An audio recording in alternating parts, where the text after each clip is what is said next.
साथियों नमस्कार। ये एलएलबी कोर्स करिकुलम यानी पाठ्यक्रम का एक टॉपिक है। ये एक माइनर लॉ का टॉपिक है, माइनर लॉ है जिसको हम मुस्लिम लॉ के नाम से जानते हैं।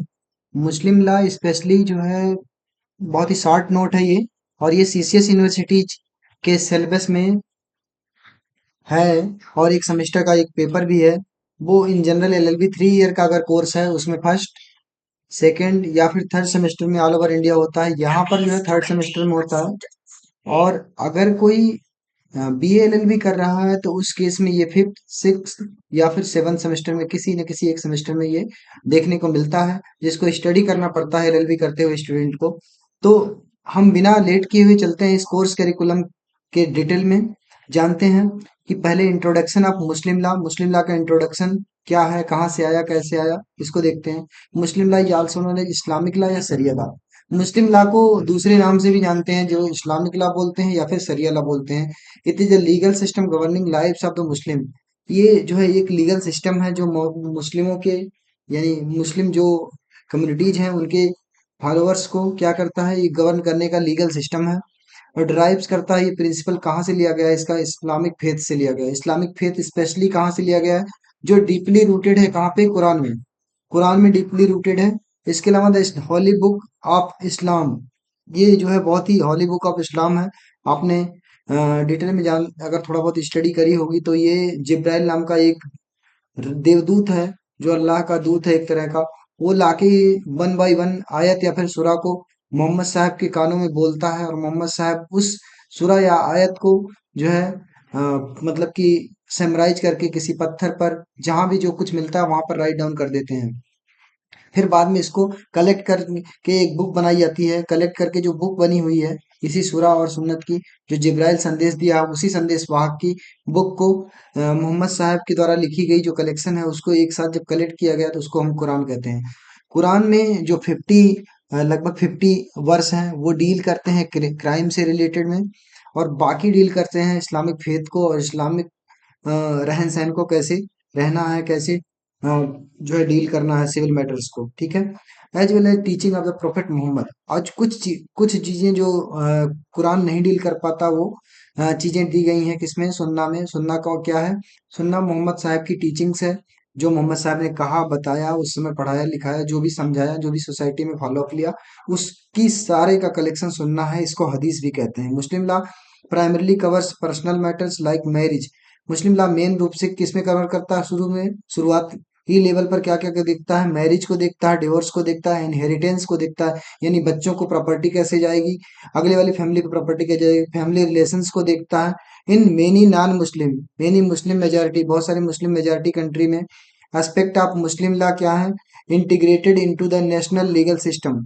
बहुत सारे मुस्लिम देशों में जैसे कि सऊदी अरेबिया हो गया, ईरान हो गया, इराक हो गया, कुवैत हो गया, बहरीन हो गया, इन सभी देशों में मुस्लिम लॉ जो है प्रैक्टिस करी जाती है एज ए गवर्नमेंट लॉ एक तरह का। वहां पर जो है सारी चीजों को देखा जाता है मुस्लिम लॉ के अनुसार, यानी शरिया कानून लागू है। और कुछ अदर मुस्लिम कंट्री है वहां पर ये पर्सनल लॉ के रूप में लागू कर दिया जाता है। पर्सनल लॉ का मतलब सिर्फ उस सोसाइटी के एस्पेक्ट में देखी जाएगी, बाकी चीजें अलग से डील करी जाएंगी, ठीक है। अब देखते हैं characteristics of Muslim law. Muslim law के क्या कैरेक्टर होंगे इसको देखेंगे। अभी तक हमने देखा मुस्लिम लॉ और उसके सोर्सेज क्या थे, जहां से ये आया है। अब हम देखने जा रहे हैं कैरेक्टरिस्टिक क्या है, मुस्लिम लॉ की कैरेक्टरिस्टिक क्या है उसको देखने जा रहे हैं। तो आइए देखते हैं बिना लेट किए हुए। मुस्लिम लॉ जो है क्या है, डिवाइन लॉ है। लिख रहा है ना कि डिवाइन वर्जिन है। मुस्लिम लॉ का जो वर्जिन है वो डिवाइन है। डिवाइन क्यों है, क्योंकि ये जो है अल्लाह के द्वारा डायरेक्ट संदेश दिया गया है। कौन, जिब्राइल ला के संदेश दिया है। क्या संदेश दिया है, वो कुरान के फॉर्म में कन्वर्ट है बुक, उसमें दिया है, और प्रोफेट मोहम्मद उसको हियर किए हैं और समराइज किए हुए हैं, उस बुक में दिया गया है। तो ये एक तरह का डिवाइन है, दैवी है, मतलब ईश्वरीय दिन है। दूसरा कम्प्रिहेंसिव एंड डिटेल है। कम्प्रिहेंसिव मतलब कि बहुत सारा बुद्धि लगा हुआ है, अच्छे से समराइज है, अच्छे से लिखा गया है।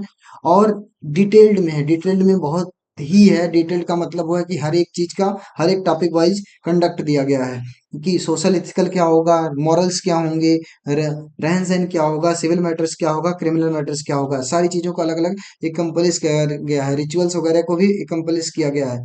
इसका मतलब ये डिटेल्स में है, ठीक है। कॉम्प्रिहेंसिव एंड डिटेल का मतलब कि बहुत ही तार्किक तरीके से और क्या है, कॉम्प्रिहेंसिव वे में तार्किक तरीके से और डिटेल में रखा गया है, जिसमें जो है वर्शिप रिचुअल्स को छोड़कर civil matters, ethical guideline, criminal conduct को भी डील किया जाता है। इन फ्लेक्सिबिलिटी यानी फ्लेक्सिबिलिटी, हालांकि इस्लामिक लॉ जो शरिया कानून में फ्लेक्सिबिलिटी कम है, कम फ्लेक्सिबल है कंपेरिजन टू अदर लॉ, लेकिन फिर भी सम एक्सटेंट तक फ्लेक्सिबिलिटी है, जहां पर कयास लगाए जाते हैं। ठीक है, कयास के थ्रू डील किया जाता है, जहां पर मौलवी मौलाना जो अच्छे जानकार हैं, इस्लामिक स्कॉलर हैं, वो इसको डील करते हैं और बताते हैं कि क्या सही है समाज के अकॉर्डिंग। ठीक है, समय समय पर चेंज करते रहते हैं। इंडिया में एप्लीकेशन ऑफ इंडिया में क्या है, ये law is applicable personal matters, ये इंडिया में क्या है, सिर्फ और सिर्फ पर्सनल मैटर्स को डील करेगा, जैसे शादी है, डिवोर्स है, और जो है मुस्लिम में होने वाले डिफरेंस, इंटरनल मैटर को। ठीक है, तो शरिया कानून सिर्फ और सिर्फ 1938 एक्ट 37 एक्ट के थ्रू डील करा जाता है। ठीक है, objective of Muslim law, Muslim law का ऑब्जेक्टिव क्या है, aim to provide justice, equality, welfare within the framework of ethical conduct. Objective इसका यही है कि एथिकल कंडक्ट जो भी जस्टिस है, इसका मेन एम है मुस्लिम लॉ का, कि जस्टिस जो भी दी जाए वो एथिकल कंडक्ट में दी जाए, सोसाइटी के वेलफेयर में दी जाए, लोग सही से रहें, लोगों को प्रॉब्लम ना हो, लोगों को कहीं कोई प्रॉब्लम हो रही है तो उसको ध्यान में रखते हुए दी जाए। ठीक है, तो जैसे कि विमेंस का है, मेंस का है, सबका यहाँ पे ध्यान रखा गया है। उस टाइम में डिवोर्स वगैरह की व्यवस्था थी कि अगर जो है कोई वुमेन है और अ, मतलब परित्यक्त हो जाती है, कोई हस्बैंड है उसे त्याग देता है, तो उस समय उसको जो है मेहर की रकम देनी होती है। वो सारी चीजें इसमें कंसाइज है, वो सारी चीजें डिजाइन और रेगुलेट है। Social relationship ensure right and maintain the order of with in Muslim community, सारी चीजें डिजाइन करी गई है, रेगुलेट करी गई है सोशल रिलेशनशिप के लिए। लेकिन प्रॉब्लम ये है, सोसाइटी के ज्यादातर लोग इन चीजों को अच्छे से जानते नहीं है, मुस्लिम लोग, इसलिए अपने राइट्स को पा भी नहीं पाते हैं और उन्हें दबा दिया जाता है। आगे देखते हैं, सोर्सेज ऑफ मुस्लिम लॉ, हमें तो स्टडी करना है, सिर्फ हमें जानना है। तो हम देख रहे हैं sources of Muslim law, Muslim law के सोर्सेज क्या है, मुस्लिम लॉ के drive from the combination of primary, secondary and supplementary. Primary law में क्या है, कुरान, जिसके बारे में हम डिटेल में बात कर चुके हैं, कुरान में क्या क्या चीजें हैं, प्रॉफेट मोहम्मद ने जो भी गॉड ने रिवील किया, गॉड का मतलब वहां पे जिब्राइल, गॉड का दूत जो आके जो है रिवील्ड कर रहा है किसको, मोहम्मद साहब को, मोहम्मद साहब ने उसको कलेक्शन के फॉर्म में करवा दिया और बाद में कुरान बनी। ये फंडामेंटल प्रिंसिपल है, इसमें मोरालिटी, जस्टिस और सोशल मैटर्स को डील करती है। और 80 वर्ष ऐसे हैं जो लीगल रूल को भी डील करते हैं, hence framework rather than specific law, एकदम बिल्कुल फ्रेमवर्क है, स्पेसिफिक लॉ नहीं है बल्कि। सुन्ना क्या है, सुन्ना आपने हमें बताया, सुन्ना की, सुन्ना और हदीस एक ही बात है। सुन्ना एक तरह का क्या है, मोहम्मद साहब ने जो कहा है, जो मोहम्मद साहब ने फॉलो किया है, जिस तरह से रहन सहन रखा मोहम्मद साहब ने, उनके रहन सहन फॉलो अप को फॉलो करना, ट्रेडिशन को फॉलो करना, उनकी परंपरा को फॉलो करना सुन्ना है। सुन्ना एक बुक है जिसमें, जिसे हदीस कहते हैं। इसमें सारी बातें लिखी गई हैं मोहम्मद साहब के रहन सहन की और चाल चलन की, कैसे रहना है, कैसे करना है। ठीक है, सुन्ना डील करता है जब जब कुरान साइलेंट हो जाता है, कुरान नहीं बता पाता कुछ मैटर्स को, तो सुन्ना उसको बताता है। हदीस इस बुक का नाम है जिसमें रिकॉर्ड किया गया है। तो सेकेंडरी सोर्स है इजमा। इजमा में क्या है, ijma represent the consensus of learned scholar and jurist. जो इस्लाम के लर्नड स्कॉलर हैं, सीखे पढ़े लिखे लोग हैं, वो जो बातें कहते हैं सोसाइटी को देख के, जहां पर सुन्ना और कुरान दोनों चुप रहता है, वहां पर जहां पर डील नहीं कर पाता सुन्ना और कुरान, वहां पर जो है ये डील करते हैं, क्योंकि स्कॉलर हैं, समझदार हैं, और सोसाइटी के लिए क्या भी वेलफेयर हो सकता है उसके अकॉर्डिंग ये डील करके बताते हैं और नियम बनाते हैं। उसको इजमा में रखा गया है। इजमा एक तरह का, आप समझ गए होंगे क्या है। It reflect the collective reasoning wisdom scholar in the considering binding matters of legal interpretation. ठीक है, कयास क्या होता है, कयास एनालिटिकल डिडक्शन है। कयास is involves applying reasoning deduct the law of new situations comprising them similar cases from the Quran, सुन्ना एंड इजमा। इन तीनों का कंपेयर करते हैं, कयास लगाते हैं फिर कि कौन सा बेस्ट होगा, क्या अच्छा होगा सोसाइटी के लिए, वो यूज की जाती है। इन तीनों का आपस में सिमिलरिटी ढूंढते हैं। कयास में क्या करते हैं, सुन्ना, कुरान और इजमा में सिमिलरिटी ढूंढते हैं, सिमिलरिटी ढूंढते हैं। साथियों, आप सोच रहे होंगे ये फास्ट बहुत चल रहा है, लेकिन फास्ट चलने का कारण ये है कि बहुत क्विक रिवीजन है और बहुत शार्ट नोट भी है। आप इसको स्टडी कर लेंगे तो कंप्लीट सिलेबस स्टडी हो जाएगा, कोई भी टॉपिक इससे बाहर आने वाला नहीं है। आपके एग्जाम में, आपके जो एक्सटर्नल एग्जाम आप देने जा रहे हो, आपसे एक ही एक्सपेक्ट करेंगे हम। प्लीज हो सके तो लाइक और सब्सक्राइब करना ना भूलें, जिससे जो है हमारा मोटिवेशन बना रहे और आप जो है इससे लाभान्वित होते रहें। नेक्स्ट वीडियो या फिर जरूरत के अनुसार वीडियो आपको मिलती रहे। ठीक है, आगे बढ़ते हैं, कयास के बारे में समझ रहे हैं। कयास का भी हमने देखा क्या होता है। Inverse applying of regional reasoning deduce the law new situation by comparing them similar cases from the Quran सुन्ना एंड इजमा। क्या कह रहा कि ये न्यू सिचुएशन को ड्राइव करके निकालता है। कौन से मुस्लिम स्कॉलर निकालते हैं, क्या निकालते हैं कि रीजनिंग अप्लाई करते हैं कि तीनों में क्या सही है। किसी भी केस को अगर जो फंस जाता है, इन तीनों को स्टडी करते हैं, आपस में कंपेराइज करते हैं और क्या उचित होना चाहिए सोसाइटी के लिए वो निकालते हैं बेस्ट लॉ के फॉर्म में, एनालॉजी के फॉर्म में। ठीक है, वो एनालॉजी निकाल के फिर डिड्यूस कर देते हैं सोसाइटी के लिए, सोसाइटी के लिए क्या बेस्ट होगी। ठीक है, अब देखते हैं सप्लीमेंट्री में क्या है। अभी तक हमने देखा जो मेन सोर्सेज है, प्राइमरी सोर्सेज में कुरान हदीस, सेकेंडरी सोर्सेज में क्या था, इजमा और कयास। सेकेंडरी सोर्सेज के बाद सप्लीमेंट्री सोर्सेज में customs, judicial decision, equity and public interest. Customs में क्या होगा, जो कस्टम्स हैं, जो सोसाइटी के लोग हैं, जो रहन सहन है सोसाइटी का, मुस्लिम सोसाइटी में, उसको फॉलो करें। वो प्रिंसिपल कंट्राडिक्ट करे भले ही कुरान और सुन्ना का, लेकिन customs are particularly significant in the area like marriage and property. कुछ मैरिज और प्रॉपर्टी में अलग अलग एरिया में अलग अलग तरह का डील हो रहा होगा, उसको हम ले लेंगे। वो किस तरह से वो लोग रहते हैं, किस तरह से वो फॉलो अप ले रहे हैं, उसको हम अगर कस्टम्स उससे निकाल लें, सोसाइटी से निकाल लें और उसको देखें, तो वो जो है हमारा लॉ के फॉर्म में डिराइव होता है कि कैसे पहले रहा गया है, कैसे फॉलो करा गया है, क्या चीज नहीं करनी चाहिए, क्या करनी चाहिए, इन सारी चीजों को। ठीक है, लोगों के रहन सहन को सीधा निकाला गया। Judicial decision, high court, supreme court और सारी कोर्ट्स जो है, डिस्ट्रिक्ट कोर्ट, जो भी डिसीजन देता है उन सारे डिसीजन को समराइज करके एक जगह सम अप कर लो। जो भी सम अप करने वाली बुक में मिलता है उसको हम कहते हैं क्या है, ये मुस्लिम लॉ का एक बुक है जो जुडिशियल डिसीजन से रिलेट करता है। और ये जुडिशियल डिसीजन का जो कॉम्प्लेक्शन है, एक साथ जो समराइज बुक है, उसको क्या है कि हम देखेंगे कि ये सप्लीमेंट काम करेगा, एक तरह का सप्लीमेंट का काम करेगा उस लॉ में, लॉ सोर्सेज में। ठीक है, सप्लीमेंट क्यों, क्योंकि वो मॉडिफाई कर देगा पिछले वाले लॉज को। जैसे कि मुस्लिम मेंटेनेंस एक्ट है, मुस्लिम वुमेन मेंटेनेंस एक्ट 1986, जो शाहबानो के केस में आया था, शाहबानो वर्सेज मोहम्मद अहमद खान। तो वो वाला जो केस है।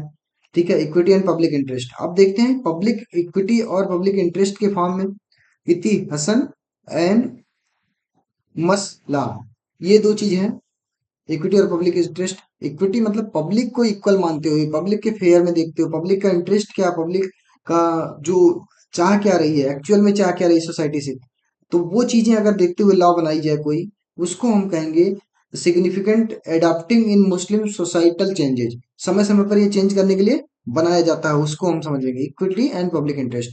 तो आपने अभी तक समझा सोर्सेज ऑफ मुस्लिम लॉ में। सोर्सेज ऑफ मुस्लिम लॉ में प्राइमरी सोर्सेज हैं हदीस कुरान। सेकेंडरी सोर्सेज में आपने देखा क्या है, इजमा और कयास है। और फिर उसके बाद आपने देखा सप्लीमेंट्री सोर्सेज में कस्टम, जुडिशियल डिसीजन और इक्विटी एंड पब्लिक इंटरेस्ट। आगे बढ़ेंगे हम, schools of Muslim law. School जैसे कि हिंदू लॉ में स्कूल्स ऑफ हिंदू लॉ होते थे, उसी तरह का मिताक्षरा और दूसरा होता था, उसी तरह का ये जो है यहाँ पर स्कूल्स ऑफ मुस्लिम लॉ है।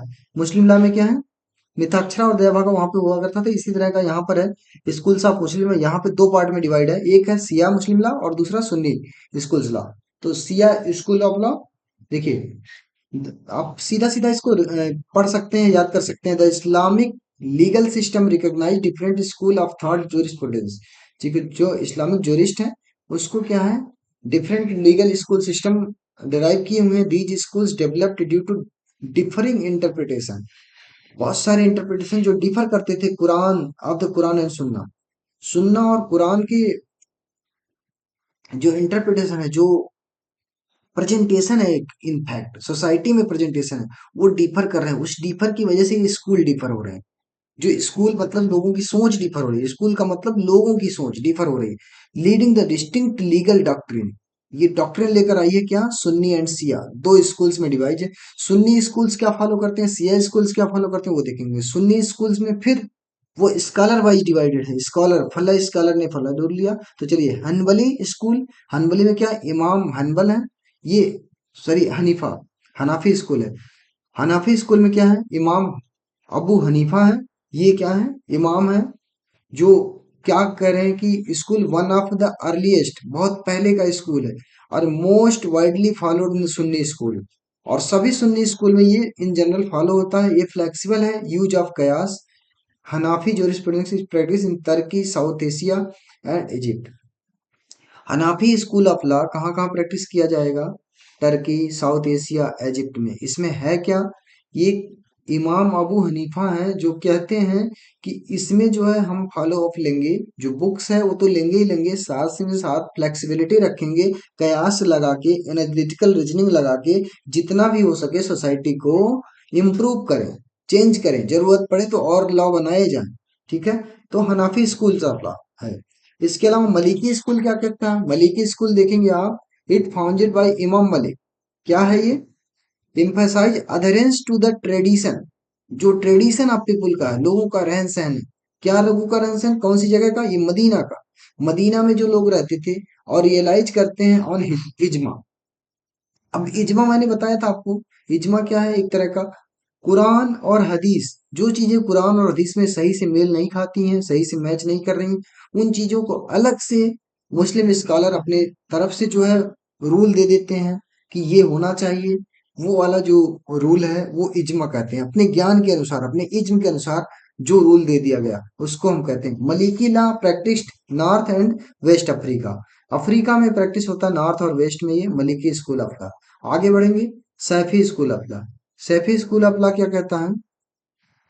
स्टेब्लिश बाय इमाम अल सैफी, इमाम अल सैफी के द्वारा स्टेब्लिश किया गया। This school emphasise adherence to the Quran and sunnah and less flexible है। सैफी स्कूल क्या कहता है? कुरान और सुन्ना पे आपको बेस्ड होना पड़ेगा और ये फ्लेक्सिबल इतना नहीं है जितना और सब होते हैं। और ये कहाँ कहाँ प्रैक्टिस की जाती है? साउथ ईस्ट एशिया में, पार्ट ऑफ इजिप्ट में और ईस्ट अफ्रीका में। हनबली स्कूल क्या कहता है? इमाम हनबल बनाए हैं। क्या कह रहे हैं? हनबली स्कूल कंसीडर करता है, अब देखिए हनबली स्कूल ऑफ लॉ ये क्या कहता था? ये कहता है कि जो स्कूल है बहुत ही हाईली कंजर्वेटिव नेचर का। कंजर्वेटिव का मतलब ओवर जो है कंजर्वेटिव है, सब अपने जो है रूल्स को फॉलो करेगा। रूल्स कौन से रूल्स? कुरान और सुन्ना, कुरान और हदीस में जो भी रूल दी गई हैं उन्हीं को फॉलो करेगा। और कयास इजमा को बिल्कुल अलाउ नहीं करेगा, अल्लाह के बराबर अलाउ करेगा, बिल्कुल मिनिमम से मिनिमम। और ये स्पेशली सऊदी अरेबिया में फॉलो करा जाता है। Hanbali jurisprudence is practised by Saudi Arabia, Saudi Arabia में ये प्रैक्टिस किया जाता है। तो साफी और हनबली लगभग सेम है। साफी में अलाउड नहीं करता है कयास और इजमा को, कम से कम अलाउ करता है। इसी तरह से जो है हनबली में बिल्कुल ही ला के बराबर अलाउ करता है। और मालिकी में अलाउ करता है लेकिन इजमा को कम रियलाइज करा जाता है। इजमा को जो है, सॉरी, मालिकी में आप देख रहे हैं कि emphasize adherence of the tradition people of Medina and realize heavily on इजमा। इजमा को बहुत ज्यादा जो है फोकस्ड किया जाता है और मदीना के ट्रेडिशंस को फॉलो किया जाता है, परंपरा, रहन सहन को। ठीक है, लोगों के रीति रिवाज को। आइए देखते हैं next, Shia schools of law. Shia schools of law, Jafari school, Zaidi school और इस्माइली स्कूल, ये तीन स्कूल हैं सिया स्कूल्स ऑफ लॉ में। जैसे सुन्नी में हमने देखा था, सुन्नी में चार पांच स्कूल देखे हमने, उसी तरह से सिया में देखिए। सुन्नी में आपने देखा है Hanafi, Maliki, Shafi, Hanbali. Hanafi, Maliki, Shafi और हनबली। यहाँ पर देखा सिया में आपने देखा जैफरी, जैदी, इस्माइली। जैफरी क्या है? Main Shia schools founded in Imam al Jafar और strong focused consideration of ijma and qiyas differently from the Sunni practice. जो सुन्नी लोग प्रैक्टिस करते हैं उससे बिल्कुल अलग मान। तो हम देखते हैं जाफरी स्कूल में क्या फॉलो किया जाता है। जाफरी स्कूल फॉलो करता है Siya schools founded in Imam al Jafar, और ये जो है फॉलो करता है reason and emphasis reason and consider ijma qiyas. Ijma कयास को कंसीडर तो करता है लेकिन उसके डिफरेंट बियॉन्ड द सोच से, किसके? सुन्नी जो स्टूडेंट जो सोचते हैं, सुन्नी के जो विद्वान है वो जो सोचते हैं उससे डिफरेंट ये सोचता है। सोसाइटी की भलाई के लिए अलग तरीके से ये सोचकर अपना जो है फॉलो अप लेता है। ठीक है, अब जाफरी ला प्रैक्टिस कहाँ कहाँ करा जाता है? सिया मुस्लिम देश में, जहां पर सिया मुस्लिम ज्यादा है वहां पर, जैसे ईरान, इराक, लेबनान, बहरीन, ये सब में। Zaidia school practice, Zaidi school कहाँ पर प्रैक्टिस किया जाता है? अब ये यमन में प्रैक्टिस किया जाता है। दिस स्कूल एक्सेप्ट करता है कौन सा? शुरू के पांच इमाम को एक्सेप्ट करता है और ये क्लोजर अलाइनमेंट रखता है सुन्नी प्रिंसिपल से। सुन्नी प्रिंसिपल जैसा भी है, सुन्नी का जैसा रहन सहन है, सुन्नी के जो रूल्स रेगुलेशन है वही फॉलो करता है शिया का रूल रेगुलेशन, ये जैदी वाला स्कूल्स। ठीक है, इसके अलावा इस्माइली स्कूल्स है। Ismaili school distinct from Shia jurisprudence based on the teaching of their imam. अब ये जो है सिर्फ और सिर्फ इमाम की टीचिंग्स पे डिफर करता है। इमाम की टीचिंग्स पे, स्पेशली शुरू की जो है टीचिंग्स इमाम की जो है, फर्स्ट टीचिंग्स क्या लिख रहा है, Islamic distinct from the Shia jurisprudence based on the teachings from their Imam focusing on esoteric interpretation and guidance of living leaders. ठीक है, अब वहां पर जो भी लिविंग लीडर्स हैं, इमाम वगैरह हैं, वो भी जो कुछ सजेस्ट करते हैं सोसाइटी के लिए बेस्ट हो, लोगों के लिए बेस्ट हो, उन लॉ को ड्राइव करते हैं। और ये गोपनीय लॉ को भी ड्राइव करते हैं, कुछ क्लोज इंटरप्रिटेशन करते हैं। एसोटेरिक मतलब बिल्कुल अलग होके, क्लोज गोपनीय करके इंटरप्रिटेशन करते हैं उस लॉ को, जो गाइड करे लिविंग लीडर्स के द्वारा, और बताए सोसाइटी को कि ये बेस्ट है, इस तरह से रहन सहन आप अपनाएं समय समय के अनुसार चेंजेस को। तो इस्माइली स्कूल ये देखता है, यानी फ्लेक्सिबिलिटी इसमें ज्यादा है। जैदी स्कूल क्या देखता है, जैदी स्कूल ये देखता है कि जो इमाम थे, फर्स्ट 5 इमाम शुरू शुरू के, जब मोहम्मद साहब के टाइम और उसके बाद के शुरू के 5 इमाम हुए, उन 5 इमामों ने जो भी अपने अपने रूल रेगुलेशन दिए, कुरान से, कयास से, इजमा से और सुन्ना से, इन सारों को जो है फॉलो अप लिया। उसको जो भी फॉलो अप लिया 5 को, उसी को ये क्लोज अलाइनमेंट करके फॉलो अप लेते हैं। ठीक है, जाफरी स्कूल थोड़ा सा अलग फॉलो अप लेती है, उसमें इजमा और कयास का अलग तरीके से थिंकिंग रखता है। ठीक है, आप ये तीनों चीजों को समझ गए, तो 3 स्कूल्स हैं, जाफरी, जैदी और इस्माइली। उधर हमने देखा था 4 स्कूल्स, इधर 3 स्कूल्स। हमने स्टडी कर लिया शिया और सुन्नी, सुन्नी शिया के स्कूल्स के बारे में। अब देखते हैं applicability of Muslim law. Muslim law apply कहाँ होगा, स्टडी तो आपने कर लिया। एप्लीकेबिलिटी का legal countries, applicability of Muslim law refer the situation and circumstances under Islamic law apply individual especially in the country like diverse legal system। जहां पर diverse legal system है, जहां पर डिफरेंट टाइप का लीगल सिस्टम है, यानी वहां पर हिंदूज भी रहते हैं, मुस्लिम भी रहते हैं, क्रिश्चियन भी रहते हैं, और भी सारे लोग रहते हैं, तो वहां पर क्या होगा, पर्सनल लॉ के फॉर्म में अप्लाई होगा। वहां पर ये पर्सनल लॉ के फॉर्म में, पर्सनल लॉ का मतलब सिर्फ और सिर्फ मुस्लिम सोसाइटीज में अप्लाई होगा, ना कि वो और भी सोसाइटीज के लिए वैलिड हो। जैसे कि country like India, Muslim law is primarily applied as a personal law, this means govern specifically in the Muslim individual life. और उनके लाइफ में सिर्फ और सिर्फ किस मैटर को देखेगा, मैरिज को, डिवोर्स को, इनहेरिटेंस को, गार्जियनशिप को, फैमिली इशू को, ये सारी चीजों को देखेगा। How in matter like crime, जो क्राइम होगा, क्राइम में क्या हो, commercial law, property rights, secular law, state law, ये सारी चीजों को रिवर्स करेगा। ठीक है, वो इट अप्लाइज टू, ये किस पे अप्लाई होगा, अभी हमने देखा जो पर्सनल लॉ सिस्टम है वो समझ गया। अब पर्सनल लॉ के अलावा जो है, who it apply, Muslim law is generally applicable individual who are Muslim. ठीक है, जो बाई बर्थ मुस्लिम है उन पर ये अप्लाई होगा, non Muslim are not bound to apply. जो नॉन मुस्लिम है उन पे बाउंड नहीं होगा, लेकिन जो मिक्स्ड मैरिज हो गई, जहां पर मुस्लिम है और दूसरा रिलीजन्स का लोग है, उनके साथ मैरिज हो गई, उस केस में सम एक्सटेंट तक मुस्लिम लॉ अप्लाई होगा, सम एक्सटेंट तक दूसरा वाला लॉ अप्लाई होगा, और दोनों का म्यूचुअल अंडरस्टैंडिंग से चलेगा। ठीक है, influence personal law both parties by the secular law of the country. ठीक है, आगे चलेंगे, scope and limitation. Islamic law applicable often subject to constitutional and legal framework. हालांकि ये बहुत अच्छा से बनाया गया लॉ है, उस टाइम के अकॉर्डिंग, जिस टाइम में ये बनाया गया था, लेकिन फिर भी ये जो है कुछ कंट्री में लीगल लॉ के फ्रेमवर्क के फॉर्म में काम करता है, जैसे कि सऊदी अरेबिया हो गया, कुवैत हो गया, बहरीन हो गया। और जहां पर सेकुलर कंट्रीज हैं, जैसे कि इंडिया हो गया, या फिर चाइना हो गया, या फिर जो है रशिया हो गया, वहां पर ये सिर्फ और सिर्फ रिलीजियस लॉ के फॉर्म में फॉलो करता है। यहाँ पर पर्सनल मैटर्स को डील कर पाएगा, ना कि कोई वैसे मैटर्स को। ठीक है, तो इस्लामिक कंट्रीज में शरिया में serve as a both personal and public law, लेकिन जहां पर जो है ये नहीं है, वहां पर सिर्फ और सिर्फ पर्सनल लॉ के फॉर्म में डील करेगा। Marriage in Muslim law, marriage देखेंगे, मैरिज को हम निकाह कहते हैं मुस्लिम में। Consider contract rather than sacrament, जैसे कि हिंदूज में सेक्रामेंट बोलते हैं, पवित्र बंधन है, लेकिन मुस्लिम में सेक्रामेंट नहीं बोलते हैं, इसको क्या बोलते हैं, कंट्रैक्ट है। It is agreement between two individuals lives together with in the framework of Islamic principles allowing them have a lawful relation between the children. ठीक है, अब essential requirement of Muslim marriage, Muslim marriage के लिए क्या क्या essential requirement है वो देखिए आगे। तो है प्रपोजल एंड एक्सेप्टेंस। पहले एक प्रपोजल होगा और उसका एक्सेप्टेंस होगा। आगे देखते हैं क्या proposal acceptance. Muslim marriage requires a clear offer.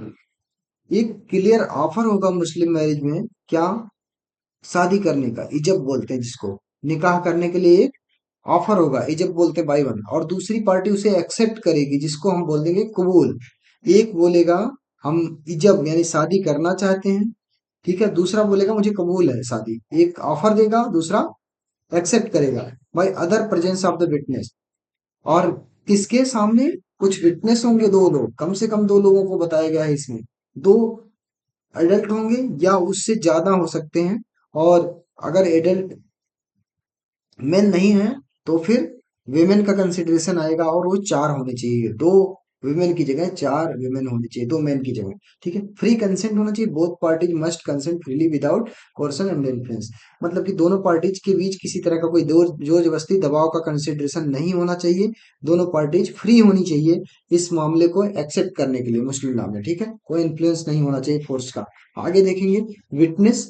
Sunni में टू एडल्ट मुस्लिम विटनेस चाहिए, वैलिड है, जबकि सिया में ये चीज कंपलसरी नहीं है। सुन्नी में क्या है, दो एडल्ट मुस्लिम व्यक्ति चाहिए, किसके लिए, मुस्लिम को वैलिड कराने के लिए, यानी दो सुन्नी जो है गवाह चाहिए। जबकि सिया मुस्लिम सिया मैरिज में, सिया निकाह में ये ऐसा नहीं है। ठीक, कॉम्पिटेंस देखेंगे, बोथ पार्टीज कॉम्पिटेंस होना चाहिए। कॉम्पिटेंस का मतलब साउंड माइंड होना चाहिए, पॉवर्टी उसकी रीच होनी चाहिए, यानी मेच्योरिटी हो, लड़की इतनी समझदार हो गई हो कि शादी के लायक हो। ठीक है, हाउएवर गार्जियन में मैरी, जबकि कुछ कंडीशंस में गार्जियन जो है मैरिज कर सकते हैं लड़कियों की कम एज में, जो कि माइनर रहेगी। जब तक माइनर रहेगी तब तक उसको रेपुडिएट करने का चांस नहीं मिलेगा, यानी शादी को खत्म करने का चांस नहीं मिलेगा जब तक वो रीच नहीं कर जाती प्रोवर्टी की। ठीक है, पुबर्टी। आके देखते हैं types of Muslim marriage. Types of Muslim marriage में वैलिड यानी सही मैरिज कौन सा है, फिर उसका इर्रेगुलर यानी फसिद मैरिज है, और तीसरा वॉइड यानी बतिल मैरिज। तो सही, फसिद, बतिल, सही, फसिद, बतिल। तो हम देखेंगे सही में क्या, meet all requirement of Islamic law, जैसा कि हमने पढ़ा है। ठीक है, वो उसमें तीन चार कंसेंट मिलेंगे, विटनेस, कॉम्पिटेंस, और इसके अलावा जो है हमने देखा था फ्री कंसेंट और proposal and acceptance. Proposal acceptance होना चाहिए, फ्री कंसेंट होना चाहिए, विटनेस होना चाहिए, कॉम्पिटेंस होना चाहिए, पार्टीज का कॉम्पिटेंस होना चाहिए। तो निकाह के लिए जो जरूरी कंसेप्ट है वो चार है, आपको दिमाग में होना चाहिए। क्या है, पहला तो फ्री कंसेंट होना चाहिए। ठीक है, चाहे आप पहला फ्री कंसेंट में जो लो, दूसरा जो है जॉब मतलब ऑफर और एक्सेप्टेंस होना चाहिए, जिसे बोलेंगे हम इजा और कबूल, इब्जा और कबूल, ये चीजें देखिए यहाँ पर है, इब्जा, इजबा, इजाब एंड कबूल। ठीक है, आगे इसके अलावा विटनेस होने चाहिए, कॉम्पिटेंस होना चाहिए दोनों को, प्योरिटी रीच होनी चाहिए, साउंड माइंड होना चाहिए। ठीक है, मुस्लिम मैरिज में वैलिड मैरिज कब कही जाएगी, जो सारे रिक्वायरमेंट्स पूरी कर रही हो तो वैलिड मैरिज है। अब जब रिक्वायरमेंट्स नहीं पूरी कर रही है तो मैरिज क्या हो जाएगी, फसिद मैरिज हो जाएगी। Lacks of certain essential condition, lack हो, कमी हो, लाइक प्रॉपर विटनेस ना हो, but may be rectified by further. अगर उस समय जब शादी हुई, यानी जब लड़की से शादी कर रहे हैं तब प्रॉपर विटनेस नहीं है, लेकिन बाद में रेक्टिफाई हो गया, मिल गया कोई और उससे बता दिया गया कि हमने शादी किया है इनके सामने, तो वो वहां पर फिर वैलिड हो जाएगी। वाइड मैरिज कौन सी होगी, वाइड का मतलब बतिल, जब हम प्रोहिबिटेड डिग्री में मैरिज कर लेते हैं, violate fundamental principle such as marriage within the prohibited degree, या फिर therefore consideration invalid. Prohibited degree का मतलब रिलेशनशिप में ही मैरिज कर लो कहीं पे, जैसे फादर से अपनी लड़की का कर ले तो वो वाली चीजें नहीं मैरिज करेंगी, ये सारी चीजें जो है तो अलग प्रोहिबिटेड डिग्री में आएंगी। Therefore considered invalid from the outset. आगे देखेंगे right and obligation. Right upon marriage both husband and wife have the specific right and application. Husband और वाइफ के पास राइट एंड एप्लीकेशन लग जाती है। Husband is generally expected to provide maintenance and housing, while wife are right to personal property. Wife का right है कि वो पर्सनल प्रॉपर्टी को देख रेख करे, सिक्योरिटी करे, प्रोटेक्शन करे। ठीक है, ये सारी चीजें वाइफ का काम है। हस्बैंड का काम है कि धन कमाए, मेंटेनेंस रखे हाउस का, इन सारी चीजों का, और वाइफ का। ठीक है, महर क्या होती है, अब आगे देखेंगे महर क्या होती है। महर एक तरह का डोवर बोलते हैं इसको इस्लामिक लैंग्वेज में। Mahr are also known as dower is mandatory gift payment from groom from groom side provide the bride as a marriage contract. Mahr is not a bride price rather than it is a form of the security and. महर कोई एक तरह का यहाँ पर एकदम clear cut लिखा हुआ है कि ये जो है उस लड़की का प्राइस नहीं है। कहीं कोई सोच ले कि लड़की का कोई प्राइस है, लड़की बिक रही है, तो नहीं है, ऐसा नहीं है। यहाँ पर क्या है, महर वो एक रकम है जो उसके रेस्पेक्ट में दी जा रही है कि अगर लड़की बाई चांस हमसे शादी के बाद, मतलब कि अगर मैरिज डिजॉल्व हुई, शादी के बाद तलाक होता है, तो वो लायबल है कि उस पैसे से वो अपनी लाइफ को सरवाइव करे। तो पहले ही ये डिसाइड कर लिया it is form of the security and respect of the bride. ठीक है। पर्पज ऑफ मैर, मेयर का पर्पज क्या है, bride financial independence security with in the marriage. Marriage के अंदर जो है सिक्योरिटी देने के लिए एक तरह की व्यवस्था की गई है, क्योंकि यहाँ पर हस्बैंड के राइट ज्यादा हुआ करते हैं। हस्बैंड के राइट कैसे ज्यादा है, क्योंकि हस्बैंड के राइट ऐसे ज्यादा हैं, आप यहाँ देखेंगे कि वो जो है कभी भी तलाक दे सकते हैं, कभी भी जो है अपने जिम्मेदारियों से मुक्त हो सकते हैं। तो उन सबको मुक्त होने के लिए उनके पास भी कुछ लायबिलिटी चढ़ जाए, तो उसके लिए जो है ये व्यवस्था की गई है, स्टेब्लिश फाइनेंशियल इंडिपेंडेंस सिक्योरिटी, जिससे वो लड़की जो है ज्यादा प्रॉब्लम में न जाए। Mahr serves as the symbol of husband responsibility and commitment welfare of his wife. ठीक है। वो अपने कमिटमेंट जो करता है, वादे करता है कि हम अपने वाइफ का वेलफेयर रखेंगे, तो वो पूरा करे। In case divorce, mahr provide the wife some financial stability. महर क्या है, जब डिवोर्स होता है उस केस में महर क्या करती है, महर रकम वो वाइफ को एक तरह का हल्का सा कुशन प्रोवाइड करेगी। हम तो नहीं कह सकते लाइफ को जीने के लिए, लेकिन ये थोड़ा सा अमाउंट मिलेगा, तो उससे क्या है कुछ दिन के लिए सर्वाइवल के लिए इजी हो जाएगा। Types of mehr, types of मेहर में दो तरह का मेहर है। एक प्रॉम्प्ट है जो तत्काल दे दिया जाता है, और ये जो है बहुत अच्छा मेहर माना जाता है, जिसमें गुडविल रखा जाता है, निकाह के समय ही दिया जाता है, gesture of goodwill of respect, जिसमें ये सिंबल बताता है कि गुडविल है, अच्छी सोच है आपकी उस वाइफ के प्रति। मुअज्जल बोलते हैं इसको उस इस्लामिक लैंग्वेज में। ठीक है। टाइम ऑफ द निकाह के समय ही ये दे दिया जाता है। It may be amount of agreed by upon the bride and groom. ये ब्राइड और ब्राइड ग्रूम की दोनों पार्टीज की तरफ से एग्रीड कोई अमाउंट होता है जो फिक्स किया जाता है, और उसको दे दिया जाता है उसी समय जब शादी हो रही है। और इसको ये एक तरह का सिंबल हो जाता है, किस सिंबल, गुडविल का। और एक दूसरा है डिफर्ड मेहर। डिफर्ड मेहर में क्या बोलते हैं, मुअज्जल बोलते हैं इसको। मुअज्जल ये पेएबल होगा लेटर, और इन जनरल कब पेबल होता है, जब डिसोल्यूशन होता है of marriage through the divorce, husband death, या फिर डिवोर्स के थ्रू या हस्बैंड के डेथ थ्रू डिसोल्यूशन होता है, तो deferred mahr provides financial security. कौन सी security, financial security for wife if marriage end. यदि शादी का अंत होता है तो उस समय जो है फाइनेंशियल सिक्योरिटी प्रोवाइड करता है कौन, डिफर्ड महर। ठीक है। आगे चलते हैं, अमाउंट एंड निगोशिएशन। आगे बढ़ेंगे, अमाउंट और निगोशिएशन देखेंगे। ऐसा नहीं है कि वहां पे शादी के समय, तो यहाँ पर दिया गया कि महर की रकम, जो उस लड़की को दी जाने वाली रकम है, वो फिक्स नहीं होगी। वो फिक्स्ड इस्लामिक लॉ में, इस्लामिक लॉ फिक्स नहीं करता है, वो फैमिली का आपस में म्यूचुअल एग्रीमेंट से फिक्स करता है। In it can very significant based on the financial status of the families का भी स्टेटस जो होगा, agreement of the party involve it is often negotiated. ज्यादातर केस में ये निगोशिएट किया जाता है। निगोशिएट का मतलब ऊपर नीचे कम ज्यादा थोड़ा सा किया जाता है, दोनों फैमिली के आपस में समझ के अकॉर्डिंग कम ज्यादा करके व्यवस्थित किया जाता है कि फिक्स वैल्यू क्या है दोनों के लिए सही हो, यानी फैमिली दे सके और दूसरी फैमिली ले सके। ठीक है। मैरिज रिटन इनटू द निकाहनामा, और फिर ये वैल्यू जो डिसाइड करी जाती है वो निकाहनामा में लिख दी जाती है कि मेहर की रकम इतनी, इसको अगर जो है इस समय नहीं दी जा रही है, यानी डिफर्ड मेहर हो रही है, तो दी जाएगी बाद में, निकाहनामा में लिख दी जाती है। लीगल इन्फोर्सिबिलिटी क्या है, इन द मुस्लिम लॉ महर is legal binding. Legal binding है मतलब कि कानूनी बाध्यता है। इफ हस्बैंड फेल्स टू पे, यदि हस्बैंड पे करने से फेल हो जाता है, the wife has legal right to demand it.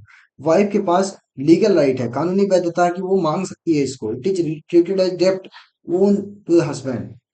Husband पे एक तरह का ये कर्ज माना जाता है। ठीक है। और अगर हस्बैंड की डेथ होती है तब भी ये क्लेम कर सकती है लेने के लिए। ठीक है। आगे बढ़ेंगे, तलाक एंड इट्स काइंड। अब इसके बाद अभी शादी हो गई, तो शादी के बाद अब चल रहे हैं तलाक पे सीधा। तलाक क्या होता है, तलाक is the term use in Islamic law for divorce. Divorce के लिए तलाक यूज करते हैं, तलाक एक वर्ड है, specifically produce by which Muslim man can divorce his wife. तलाक है various type in the Muslim law. Muslim law में बहुत सारे तरह के तलाक होते हैं, इसको हम देखेंगे टाइमिंग एंड डिवोर्स के समय। आगे देखते हैं क्या क्या तलाक होता है। मुस्लिम लॉ क्लासिफाइड तलाक इनटू डिफरेंट वे। सुन्नी और शिया अलग अलग तरह के तलाक नियमों को पालन करते हैं। सुन्नी में हम देखते हैं तलाकुल सुन्नत। तलाकुल सुन्नत में हम देखेंगे this is the form of talaq is considered ideal and align close of the Sunna. जो सुन्ना है, जो मोहम्मद साहब का रूल रेगुलेशन उसके अकॉर्डिंग अगर फॉलो अप ले रहे हो तो वो तलाक अप्रूव्ड फॉर्म ऑफ तलाक लिया जाएगा। तो तलाक में दो ही अप्रूव्ड फॉर्म है, एक है तलाक आहसन, दूसरा है तलाक हसन। तलाक आहसन क्या कहता है? तलाक आहसन मोस्ट अप्रूव्ड फॉर्म है, यानी बहुत अच्छा फॉर्म है। वेयर हस्बैंड क्या करता है? प्रोनाउंस करता है। क्या प्रोनाउंस करता है? तलाक। एक बार तलाक को प्रोनाउंस करेगा ड्यूरिंग अ पीरियड ऑफ तुहर। तुहर के पीरियड के दौरान, तुहर मतलब जब प्योरिटी है, जब वाइफ जो है किसी तरह के मेंस्ट्रुअल साइकिल में नहीं है, उस दौरान जो है वो क्या करता है? प्रोनाउंस करता है कि मैं तुझे तलाक देता हूँ। एक बार प्रोनाउंस कर देता है, उसी दिन से इद्दत पीरियड शुरू हो जाती है। इद्दत पीरियड का मतलब 3 मंथ का वेटिंग पीरियड, ध्यान रखना है। मैं तुझे तलाक दे दूंगा एक बार बोला, और 3 मंथ का वेटिंग पीरियड दिया। 3 मंथ का वेटिंग पीरियड के दौरान कोई इंटरकोर्स नहीं है सेक्सुअल, ना ही उससे जो है मिलना जुलना है, उस वाइफ से अपने आप को अलग कर लेना बिल्कुल। ठीक है, ये चीज कर लिया। अब 3 मंथ तक अगर ऐसा वो कर पाता है, 3 मंथ ही क्यों रखा गया है? अब मैं आपको थोड़ी सी डिटेल में और जाऊं तो उस समय जो जूरिस्ट रहे होंगे, जो स्कॉलर रहे होंगे, सोच विचार वाले इस्लाम में, वो देखे होंगे 3 मंथ का अगर टाइम दे दिया जाए तो उस औरत के बारे में ये पता चल जाएगा कहीं वो प्रेग्नेंट तो नहीं हो गई है उसके थ्रू, या फिर कुछ ऐसा तो नहीं है जो कोहैबिट एक साथ रह रहे थे उसके अकॉर्डिंग। तो अगर ऐसा कुछ है तो फिर चाइल्ड कब बात आती है, और उस केस में क्या देखा जाए? अगर ऐसा नहीं है तो फिर आगे तलाक वैलिड हो जाएगी। तो ये चीज यहाँ पर ध्यान दी गई है, अच्छी बात है ये, बहुत अच्छी सोच है। एक तरह का कम से कम लीगल बाइंडिंग से जो है छुटकारा पाने का अगर बात है तो यहाँ पर ये चीज ध्यान दी गई, बहुत अच्छी बात है इन जनरल। और ये उस टाइम में ध्यान दी गई है जिस टाइम में लॉ इतना ज्यादा वो नहीं था। तो आगे देखते हैं, abstain from intercourse and the wife must observe a waiting period known as the iddat period after which talaq become irrevocable. एक बार उसने प्रोनाउंस किया है, अपने आप को अलग कर लिया कि मैं तेरे साथ नहीं रह रहा हूँ, ना ही तेरे साथ रहूंगा, वाइफ के साथ उसने बोल दिया। अब क्या कह रहा है कि वो अपने आप को अलग कर लिया है। ठीक है, कोई इंटरकोर्स नहीं है, कोई लेना देना नहीं है, सिर्फ उसको खाने जीने का अधिकार दे दिया गया, किसको? वाइफ को। अब उस कंडीशन में क्या है, 3 मंथ जैसे ही बीतता है, वाइफ को जो दिया गया तलाक है वो इररिवोकेबल हो जाता है, इररिवोकेबल हो जाएगा। और फिर वाइफ जो है अपना जो है मतलब कि लाइफ को नए तरह से सरवाइव कर सकती है, उसके घर को छोड़ने के लिए बाध्य हो जाएगी। ठीक है, तलाक हसन में क्या होगा? इन दिस फॉर्म ऑफ तलाक हस्बैंड प्रोनाउंस करेगा तलाक 3 time during the 3 successive period. अब 3 बार सक्सेसिव पीरियड होगा तुहर का। तुहर का मतलब वो पीरियड अभी मैंने बताया जिसमें वाइफ या फिर कोई भी विमेन प्योर फॉर्म में फील करती है, यानी कि उसका जो पीरियड होता है वो नहीं होता, पीरियड के बियॉन्ड जब पीरियड होता है, पीरियड और पीरियड के बीच का जो गैप होता है उस गैप को हम तुहर पीरियड कहते हैं। तुहर पीरियड में तलाक हसन जो है क्या कहता है? तलाक हसन बोलता है कि आप जो है तलाक का प्रोनाउंस करोगे, फिर 1 मंथ बाद फिर से प्रोनाउंस करोगे, फिर 1 मंथ बाद फिर से प्रोनाउंस करोगे। 3 बार अगर आपने प्रोनाउंस कर दिया इसी तरह से, तो ये जो है रिपीटेड थ्राइस बार टाइम हो गया, तो it become irrevocable and pronouncement 3rd time में। ठीक है, 3 बार किया तो वहीं से इद्दत पीरियड शुरू हो जाएगी और फिर तलाक वैलिड हो जाएगा। आगे बढ़ते हैं, तलाकुल बिद्दत, जो कि अब जो है इंडिया में बैन कर दिया गया है। तलाकुल बिद्दत क्या होता है?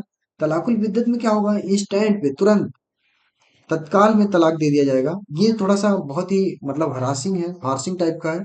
इसमें देखेंगे हम तलाकुल बिद्दत होता क्या। Talaq is this form talaq not recommended but still practised among the some Muslim specially within the Sunni community.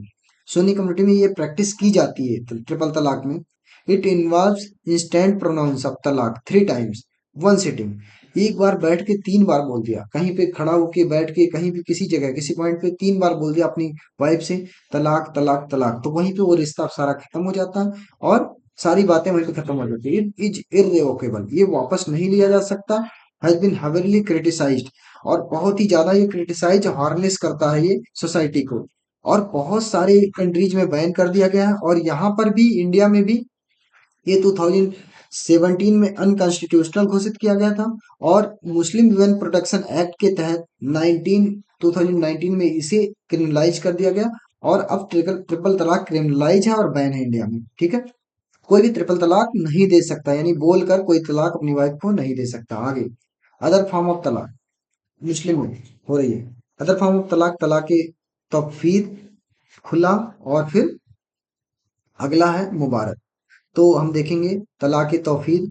तौफीक क्या करेगा, अपनी पावर को, हस्बैंड अपनी पावर को डेलीगेट कर देगा अपनी वाइफ को, किस कुछ कंडीशंस पे, कि पर्टिकुलर कंडीशन अगर हम नहीं फॉलो किए तो तू मुझे तलाक दे सकती है। जैसे कि कहा कि मैं तुझे ये चीज नहीं ला के दे पाया, या ये चीज तेरे लिए नहीं कर पाया, तो तू मुझे तलाक दे देना।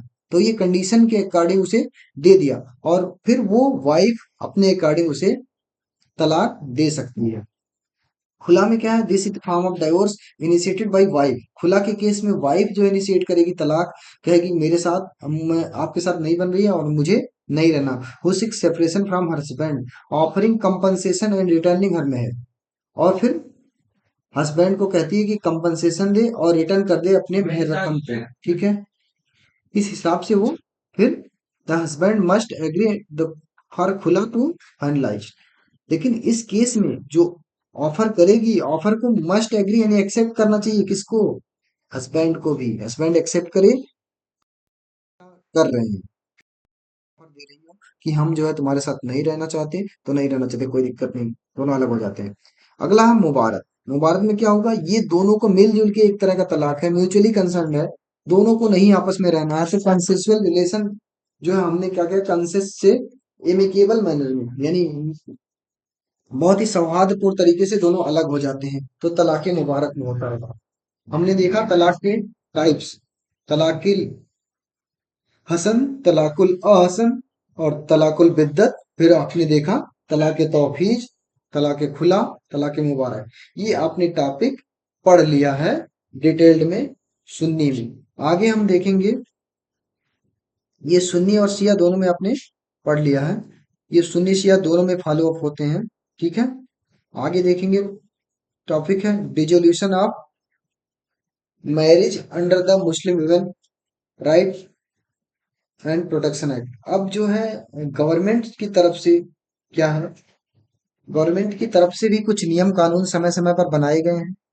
उस नियम कानून के अकॉर्डिंग भी देखा जाता है। मुस्लिम वुमेन और प्रोटेक्शन एक्ट है, ये हमारा 1986 का है। जब ये राइज हुआ, जब शाह बानो, जो कि एज है 62 ईयर, शाह बानो ने केस किया अपने हस्बैंड पर 1986 में, कि वो जो है मतलब कि अपनी लाइफ को चला नहीं सकती है इजीली, अपने लाइफ का सर्वाइवल नहीं कर सकती है, और उसके हस्बैंड से जो है पेमेंट मिलती रहे। उस केस में क्या हुआ, parliament as a response to Shah Bano case which is raised debate और right of maintenance and Muslim women after divorce.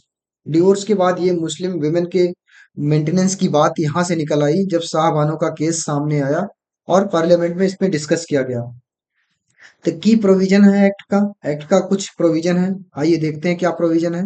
पहला प्रोविजन है maintenance during iddat period. Act stipulate that Muslim women is entitled, यानी इस लाभ के अधिकारी हैं, कौन से लाभ के, मेंटेनेंस के ड्यूरिंग इद्दत पीरियड, यानी 3 मंथ का जो वेटिंग पीरियड है डाइवोर्स के बाद, उसके लाभ के अधिकारी हैं, which last in 3 month lunar month. This maintenance covers under the immediate need of aims and protect her financially after separation. ठीक है, जब तलाक होता है उसके 3 मंथ तक हस्बैंड की जिम्मेदारी है कि वो वाइफ को मेंटेन करे।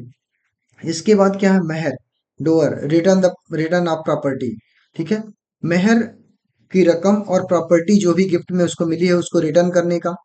तो the act mandate return of any dower, mehr accrued and any gift of during the time of marriage, any property given to the women by husband his relatives must be return. ये सारी चीजें उसको return मिल जाए। ठीक है, provision for children.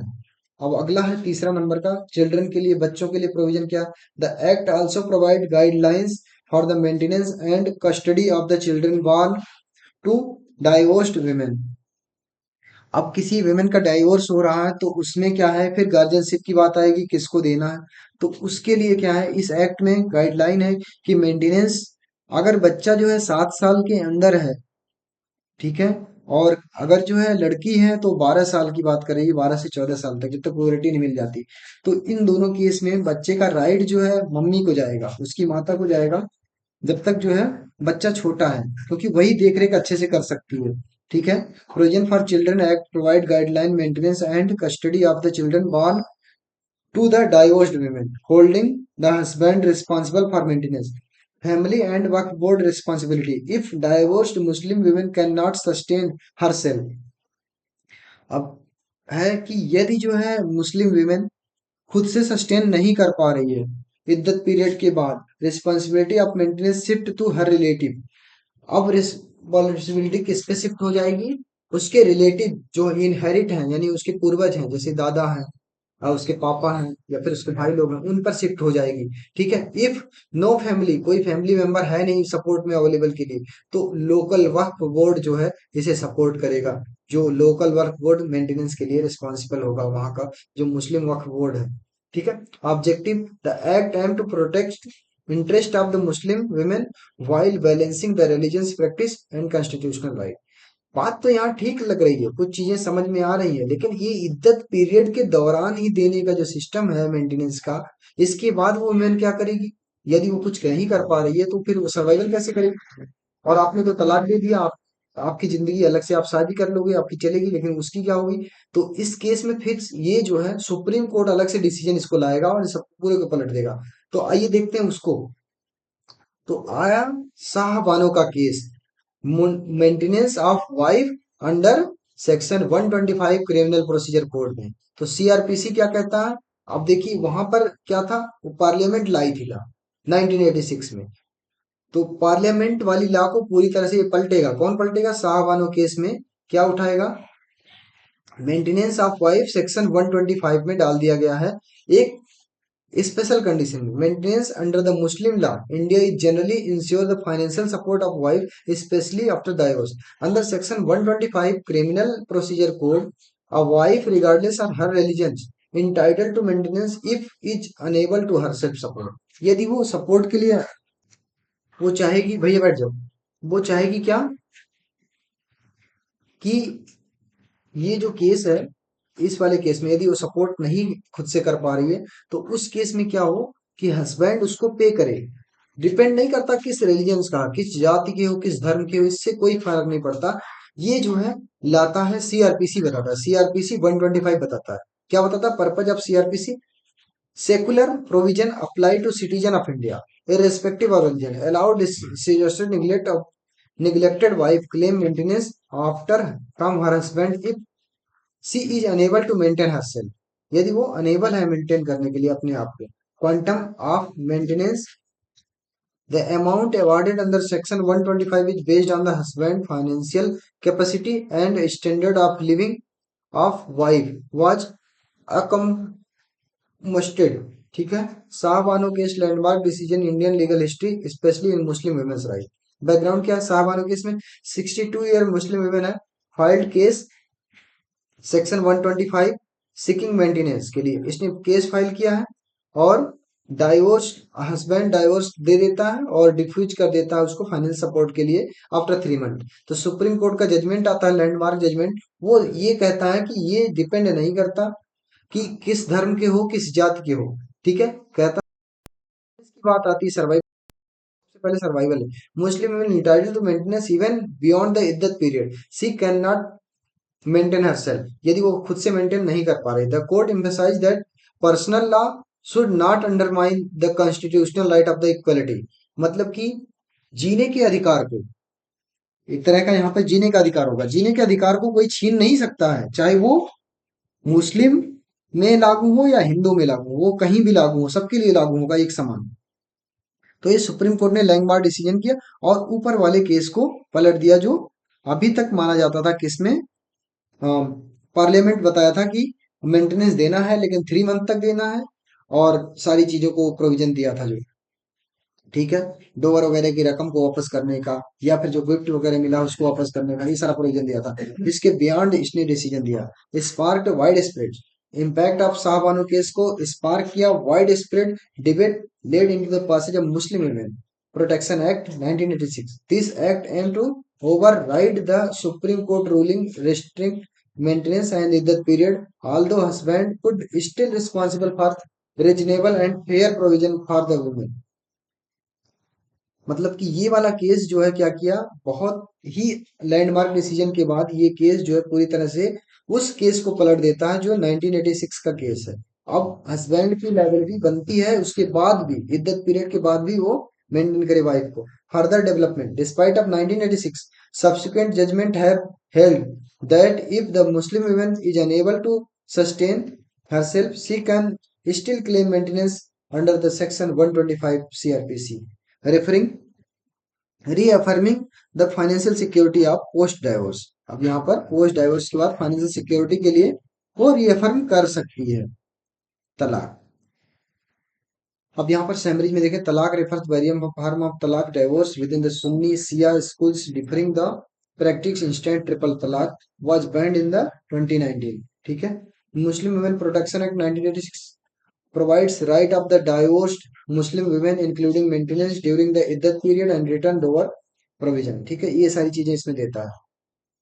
क्या क्या है, 1986 में इद्दत पीरियड तक मेंटेन करने को, 3 महीने का मेंटेनेंस, बाकी जो है जो कुछ उसको वापस करने का और डोवर का, ये चीजें वापस करने का कंसर्न दिया गया।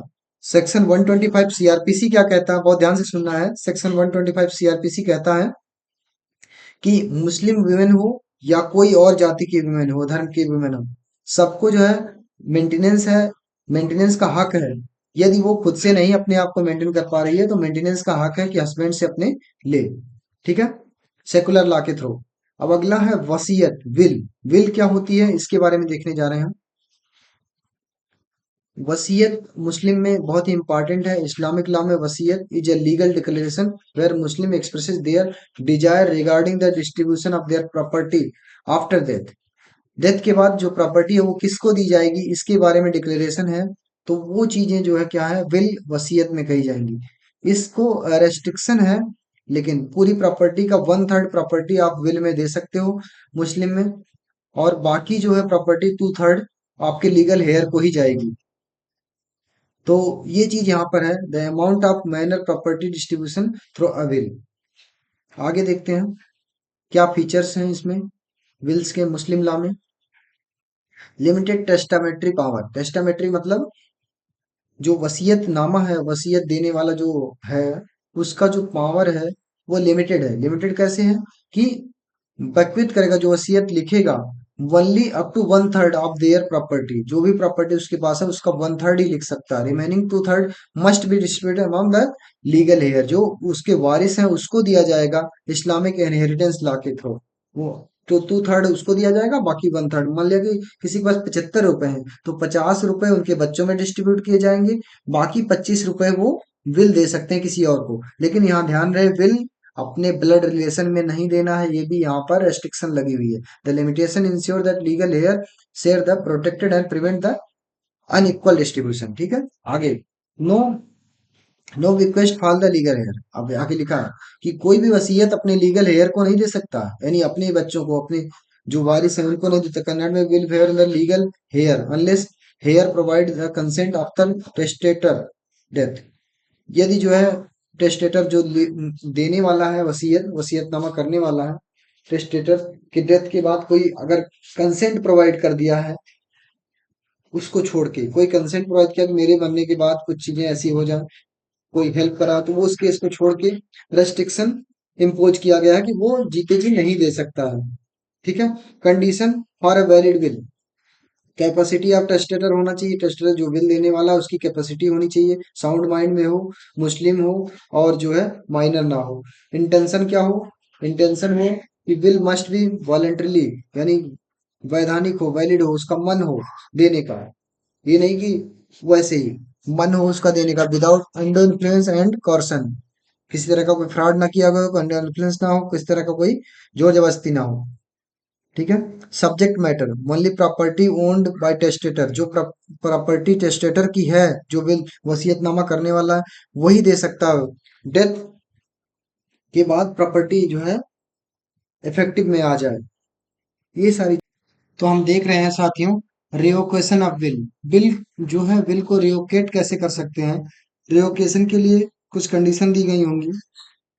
वो कंडीशन ये है, ये will can be revoked at any time by testator. Testator मतलब जो विल को देने वाला है, वो कभी भी रिवोक कर सकता है। टेस्टेटर वो विल होता है जो डेथ के समय वसीयत करता देता है, either in explicitly by excluding a new will और ओवरराइड द प्रीवियस विल। या तो न्यू विल पास कर दे किसी के फेवर में, या फिर जो प्रीवियस बिल है उसको ओवरराइड कर दे, अपने से खुद जाके उसे खत्म करा दे। ठीक है। तो ये रिवोकेशन हो सकता है, उसको विल को रिवोक करा जा सकता है, हटाया जा सकता है। ठीक है। Types of will in Muslim law. Muslim law में दो तरह का विल है, एक ओरल विल है, मुंह से बोल दिया तब भी मान्य। मुस्लिम law is made if person orally accepted in the Muslim law if made in the presence of two witnesses। मतलब विटनेस के सामने बोल के भी अगर दिया गया कोई विल है तो वो भी एक्सेप्टेड है। रिटन विल क्या होगा, नॉट मैंडेटरी टू राइटिंग दो it is often in documented for clarity. In general जो है डॉक्यूमेंट के फॉर्म में लिख दिया जाता है, डॉक्यूमेंट के फॉर्म में मतलब कि दे दिया जाता है, डॉक्यूमेंट के फॉर्म में इनक्लोज कर दिया जाता है। लेकिन जरूरी नहीं है कि ये डॉक्यूमेंट के फॉर्म में दिया जाए। लेकिन डॉक्यूमेंट के फॉर्म में देने से ये होगा, रिटन फॉर्म में देने से ये होगा कि क्लैरिटी होगी कि विल मैंने किसके फेवर में दिया है। तो ओरल विल और रिटन विल, दो तरह के विल दे सकता है। ठीक है। विल का मतलब वसीयत, दो तरह का वसीयत मुस्लिम लॉ में कोई मुस्लिम व्यक्ति, मुस्लिम पर्सन दे सकता है। Acceptance of will by legatee. Legacy यानी कि डेथ के समय जो विल देने वाला, विल का मतलब जो वसीयत करता है, वसीयत करता जिस समय उसका जो है डेथ, सॉरी, वसीयत करता जिस समय जो विल दे रहा है वो एक्सेप्ट कर ले विल को। Acceptance of will bye legacy, जो वसीयत करता है अपने वसीयत को जो दिया है उसको एक्सेप्ट करे, तो वो क्या कहेंगे, केस क्या है, वो है लिगेटी। लिगेटी मतलब वसीयत करता मस्ट एक्सेप्ट द विक्वेस्ट। विक्वेस्ट मतलब जो भी विल, जिसके फेयर में विल दे रहा है विल को यानी वसीयत को, after death of the testator. Testator का मतलब वो व्यक्ति जिसका विल के समय डेथ हुआ है। विल मतलब कि जो डिक्लेरेशन है, टेस्टेटर वो व्यक्ति है डिक्लेरेशन के टाइम पे अगर डेथ हो जाए, वसीयत करता है, ऐसा वसीयत करता है जो डिक्लेयर कर रहा है विल कि हम इसके फेवर में दे रहे हैं, वो जो है इफेक्ट कर सकता है, take effect, for it to take effect. ठीक है, ध्यान रखना है यहाँ पर। Acceptance of will by legatee. Legatee का मतलब है वसीयत करता विल का, जो मतलब विल है, विल का मतलब हो गया वसीयत, वसीयत का वसीयत करता एक्सेप्ट करे वसीयत का, वसीयत को after death of testator. Testator के डेथ के बाद। टेस्टेटर कौन होता है, वही टेस्टेटर है जो जब उसकी डेथ होने वाली उससे पहले वसीयत करता है, किसी के फेवर में बोलता है कि मेरी मृत्यु के बाद ये वाली प्रॉपर्टी इसे पर्टिकुलर व्यक्ति को दे दी जाए, तो वो टेस्टेटर होता है। ठीक है। आइए देखते हैं आप गिफ्ट। गिफ्ट क्या होता है। अभी तक हमने देखा विल, मुस्लिम लॉ में विल दो टाइप के हैं, oral will, written will. Will का एक्सेप्टेंस कैसे होता है वो देखा हमने, बहुत सारी चीजें इसमें सीख ली। अब हमें देखना क्या है कि गिफ्ट क्या होता है। गिफ्ट इन जनरल जैसे गिफ्ट के टर्म से ही एक्सेप्टेड है। गिफ्ट का मतलब कोई भी चीज अपनी स्वेच्छा से किसी और को हैंड ओवर करना, वॉलेंट्री, अपनी इच्छा से। ठीक है। मुस्लिम लॉ गिफ्ट इज, देखिए यहाँ पर, इन मुस्लिम लॉ गिफ्ट यानी Hiba is voluntarily transfer of property. Voluntary मतलब स्वेच्छा से प्रॉपर्टी का ट्रांसफर है। कैसे स्वेच्छा से ट्रांसफर है, ये देखिए, स्वेच्छा से प्रॉपर्टी का ट्रांसफर है, ownership from one person to another without any consideration. कोई भी कंसिडरेशन नहीं लेना है, कोई एक्सपेक्टेशन नहीं है उसके बदले में कि मुझे कुछ रिटर्न मिलेगा, हमने अपनी इच्छा से इसे दे दिया, इसे हम कहेंगे क्या है कि ये गिफ्ट है। गिफ्ट क्या है, वॉलेंटरली ट्रांसफर ऑफ प्रॉपर्टी है, स्वेच्छा से की प्रॉपर्टी का ट्रांसफर है, ट्रांसफर ऑफ ओनरशिप है, प्रॉपर्टी का ओनरशिप को ट्रांसफर करना है। Voluntary transfer of property ownership from one person to another without taking any consideration expectation of return, return का कोई एक्सपेक्टेशन नहीं किया गया कि उसके बदले कुछ मुझे मिलेगा। Gift are encouraged in Islam, gift को इस्लाम में जो है उत्साहित किया जाता है कि ज्यादातर ज्यादा लोग गिफ्ट दें। They are seen as means for foster goodwill, क्योंकि ये जो है दर्शाता है उनका फॉस्टर गुडविल, अच्छे जो नेक इरादे हैं, नेक इरादों को दर्शाता है। इस वजह से सपोर्ट किया जाता है कि ज्यादा से ज्यादा लोग जो है गिफ्टिंग करें। And support with in the community, ठीक है। अब आगे देखते हैं, गिफ्ट को उर्दू में हिबा बोलेंगे, हमने देख लिया। आगे देखते हैं इसमें है क्या। तो इसेंशियल वैलिड कंडीशन कुछ दे रखे हैं गिफ्ट में।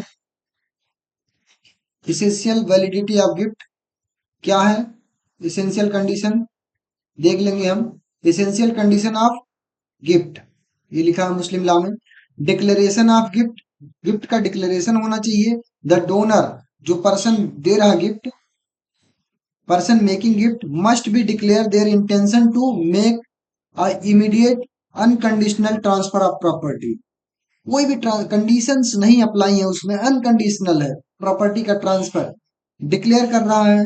जो डिक्लेरेशन होना चाहिए उसमें रिटन हो, ओरल हो, जैसे भी हो, लेकिन जब भी प्रॉपर्टी कोई भी दे रहा है वो मूवेबल इमूवेबल कुछ भी गिफ्ट कर सकता है, लेकिन वो अनकंडीशनल होनी चाहिए, यानी उसके बदले में कुछ लेने का इरादा नहीं होना चाहिए। एक्सेप्टेंस बाय डोनी, डोनी जो है वो एक्सेप्ट करे इस प्रॉपर्टी को।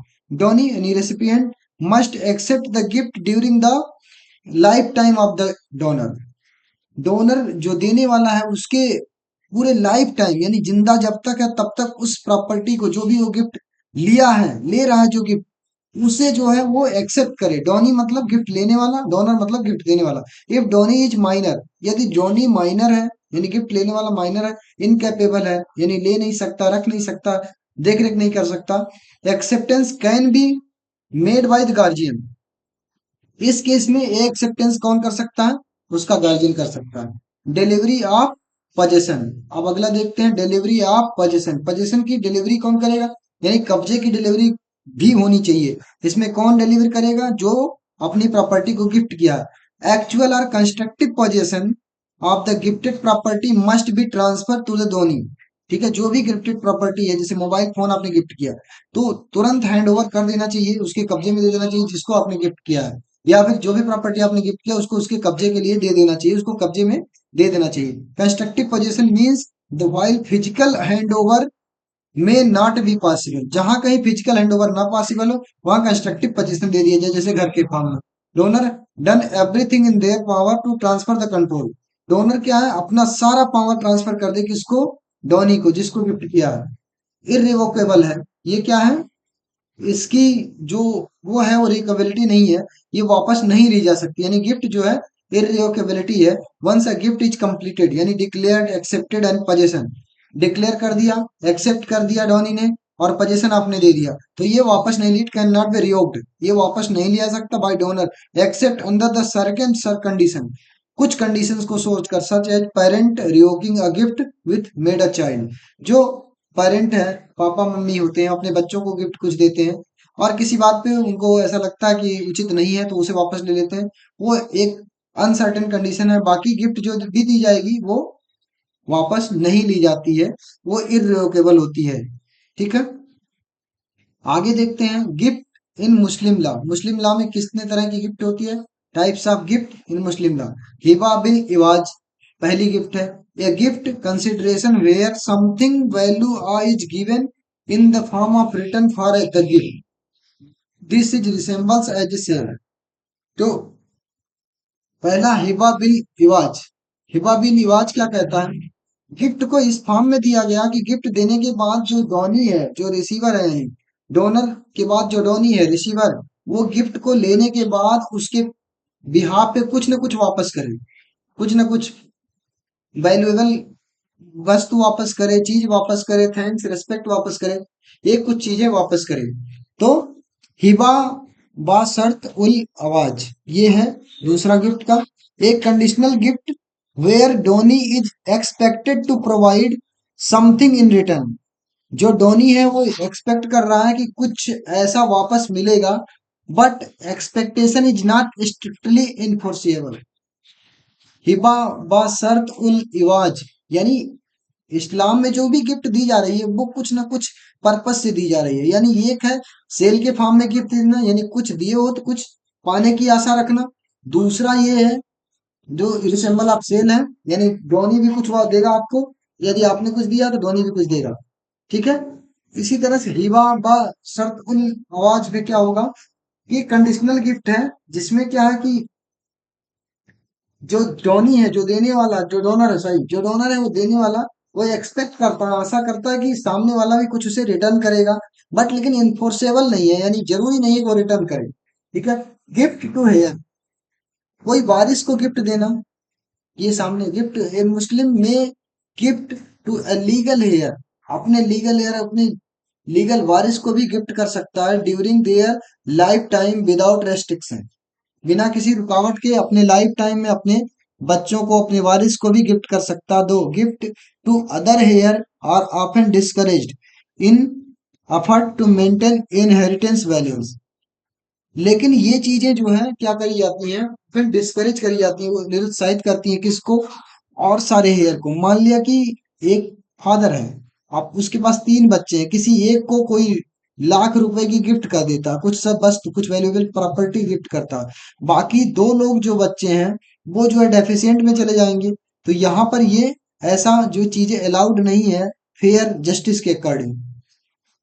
अब देखते हैं मुस्लिम लॉ का एक इंपॉर्टेंट टॉपिक है वक्फ। वक्फ क्या मतलब, ऐसी जमीन जगह जो ईश्वर के नाम पे दी गई हो, ऐसी जगह जमीन जगह को जो चैरिटी इंस्टीट्यूशन या ईश्वर के नाम पे दी गई हो, वेलफेयर के लिए सोसाइटी के, इसको हम वक्फ की प्रॉपर्टी बोलेंगे, वक्फ बोलेंगे। तो वक्फ के बारे में थोड़ा सा हम डिटेल में स्टडी करेंगे, वक्फ होता क्या है। ठीक है।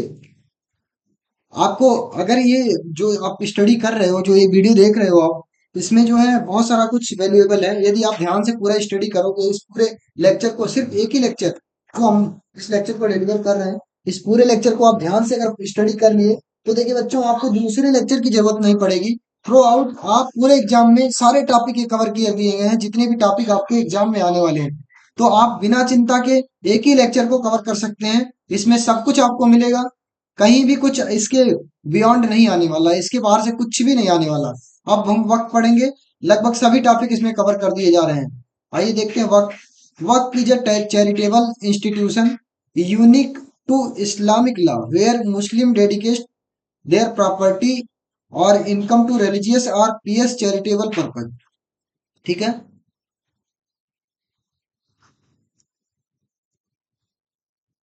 मुस्लिम जो अपनी प्रॉपर्टी को, अपने इनकम को, कुछ पार्ट को क्या कर देते हैं, डेडिकेट्स कर देते हैं, दान कर देते हैं, किसके, रिलीजियस काम के लिए, धार्मिक कार्य के लिए, पीएस के लिए, कोई पवित्र काम करना है जैसे मंदिर मस्जिद बनवाना है उस केस के लिए, या फिर कोई सोसाइटी का वेलफेयर करना चैरिटेबल पर्पज के लिए, जो भी प्रॉपर्टी दान करते हैं उसको हम क्या कहते हैं, उसको वक्फ में हम कंट्रोल करते हैं, वक्फ में दे दी जाती है प्रॉपर्टी, और एक साथ वो बोर्ड बना दिया जाता है, वक्फ बोर्ड। ठीक है। वो दान की गई प्रॉपर्टी, और वो प्रॉपर्टी हमेशा वक्फ के पास ही रहती है, उसको वापस नहीं ले। One property is declared to waqf as waqf, there is not longer to belong any individual but held as a trust, benefit for the community and specified beneficiary.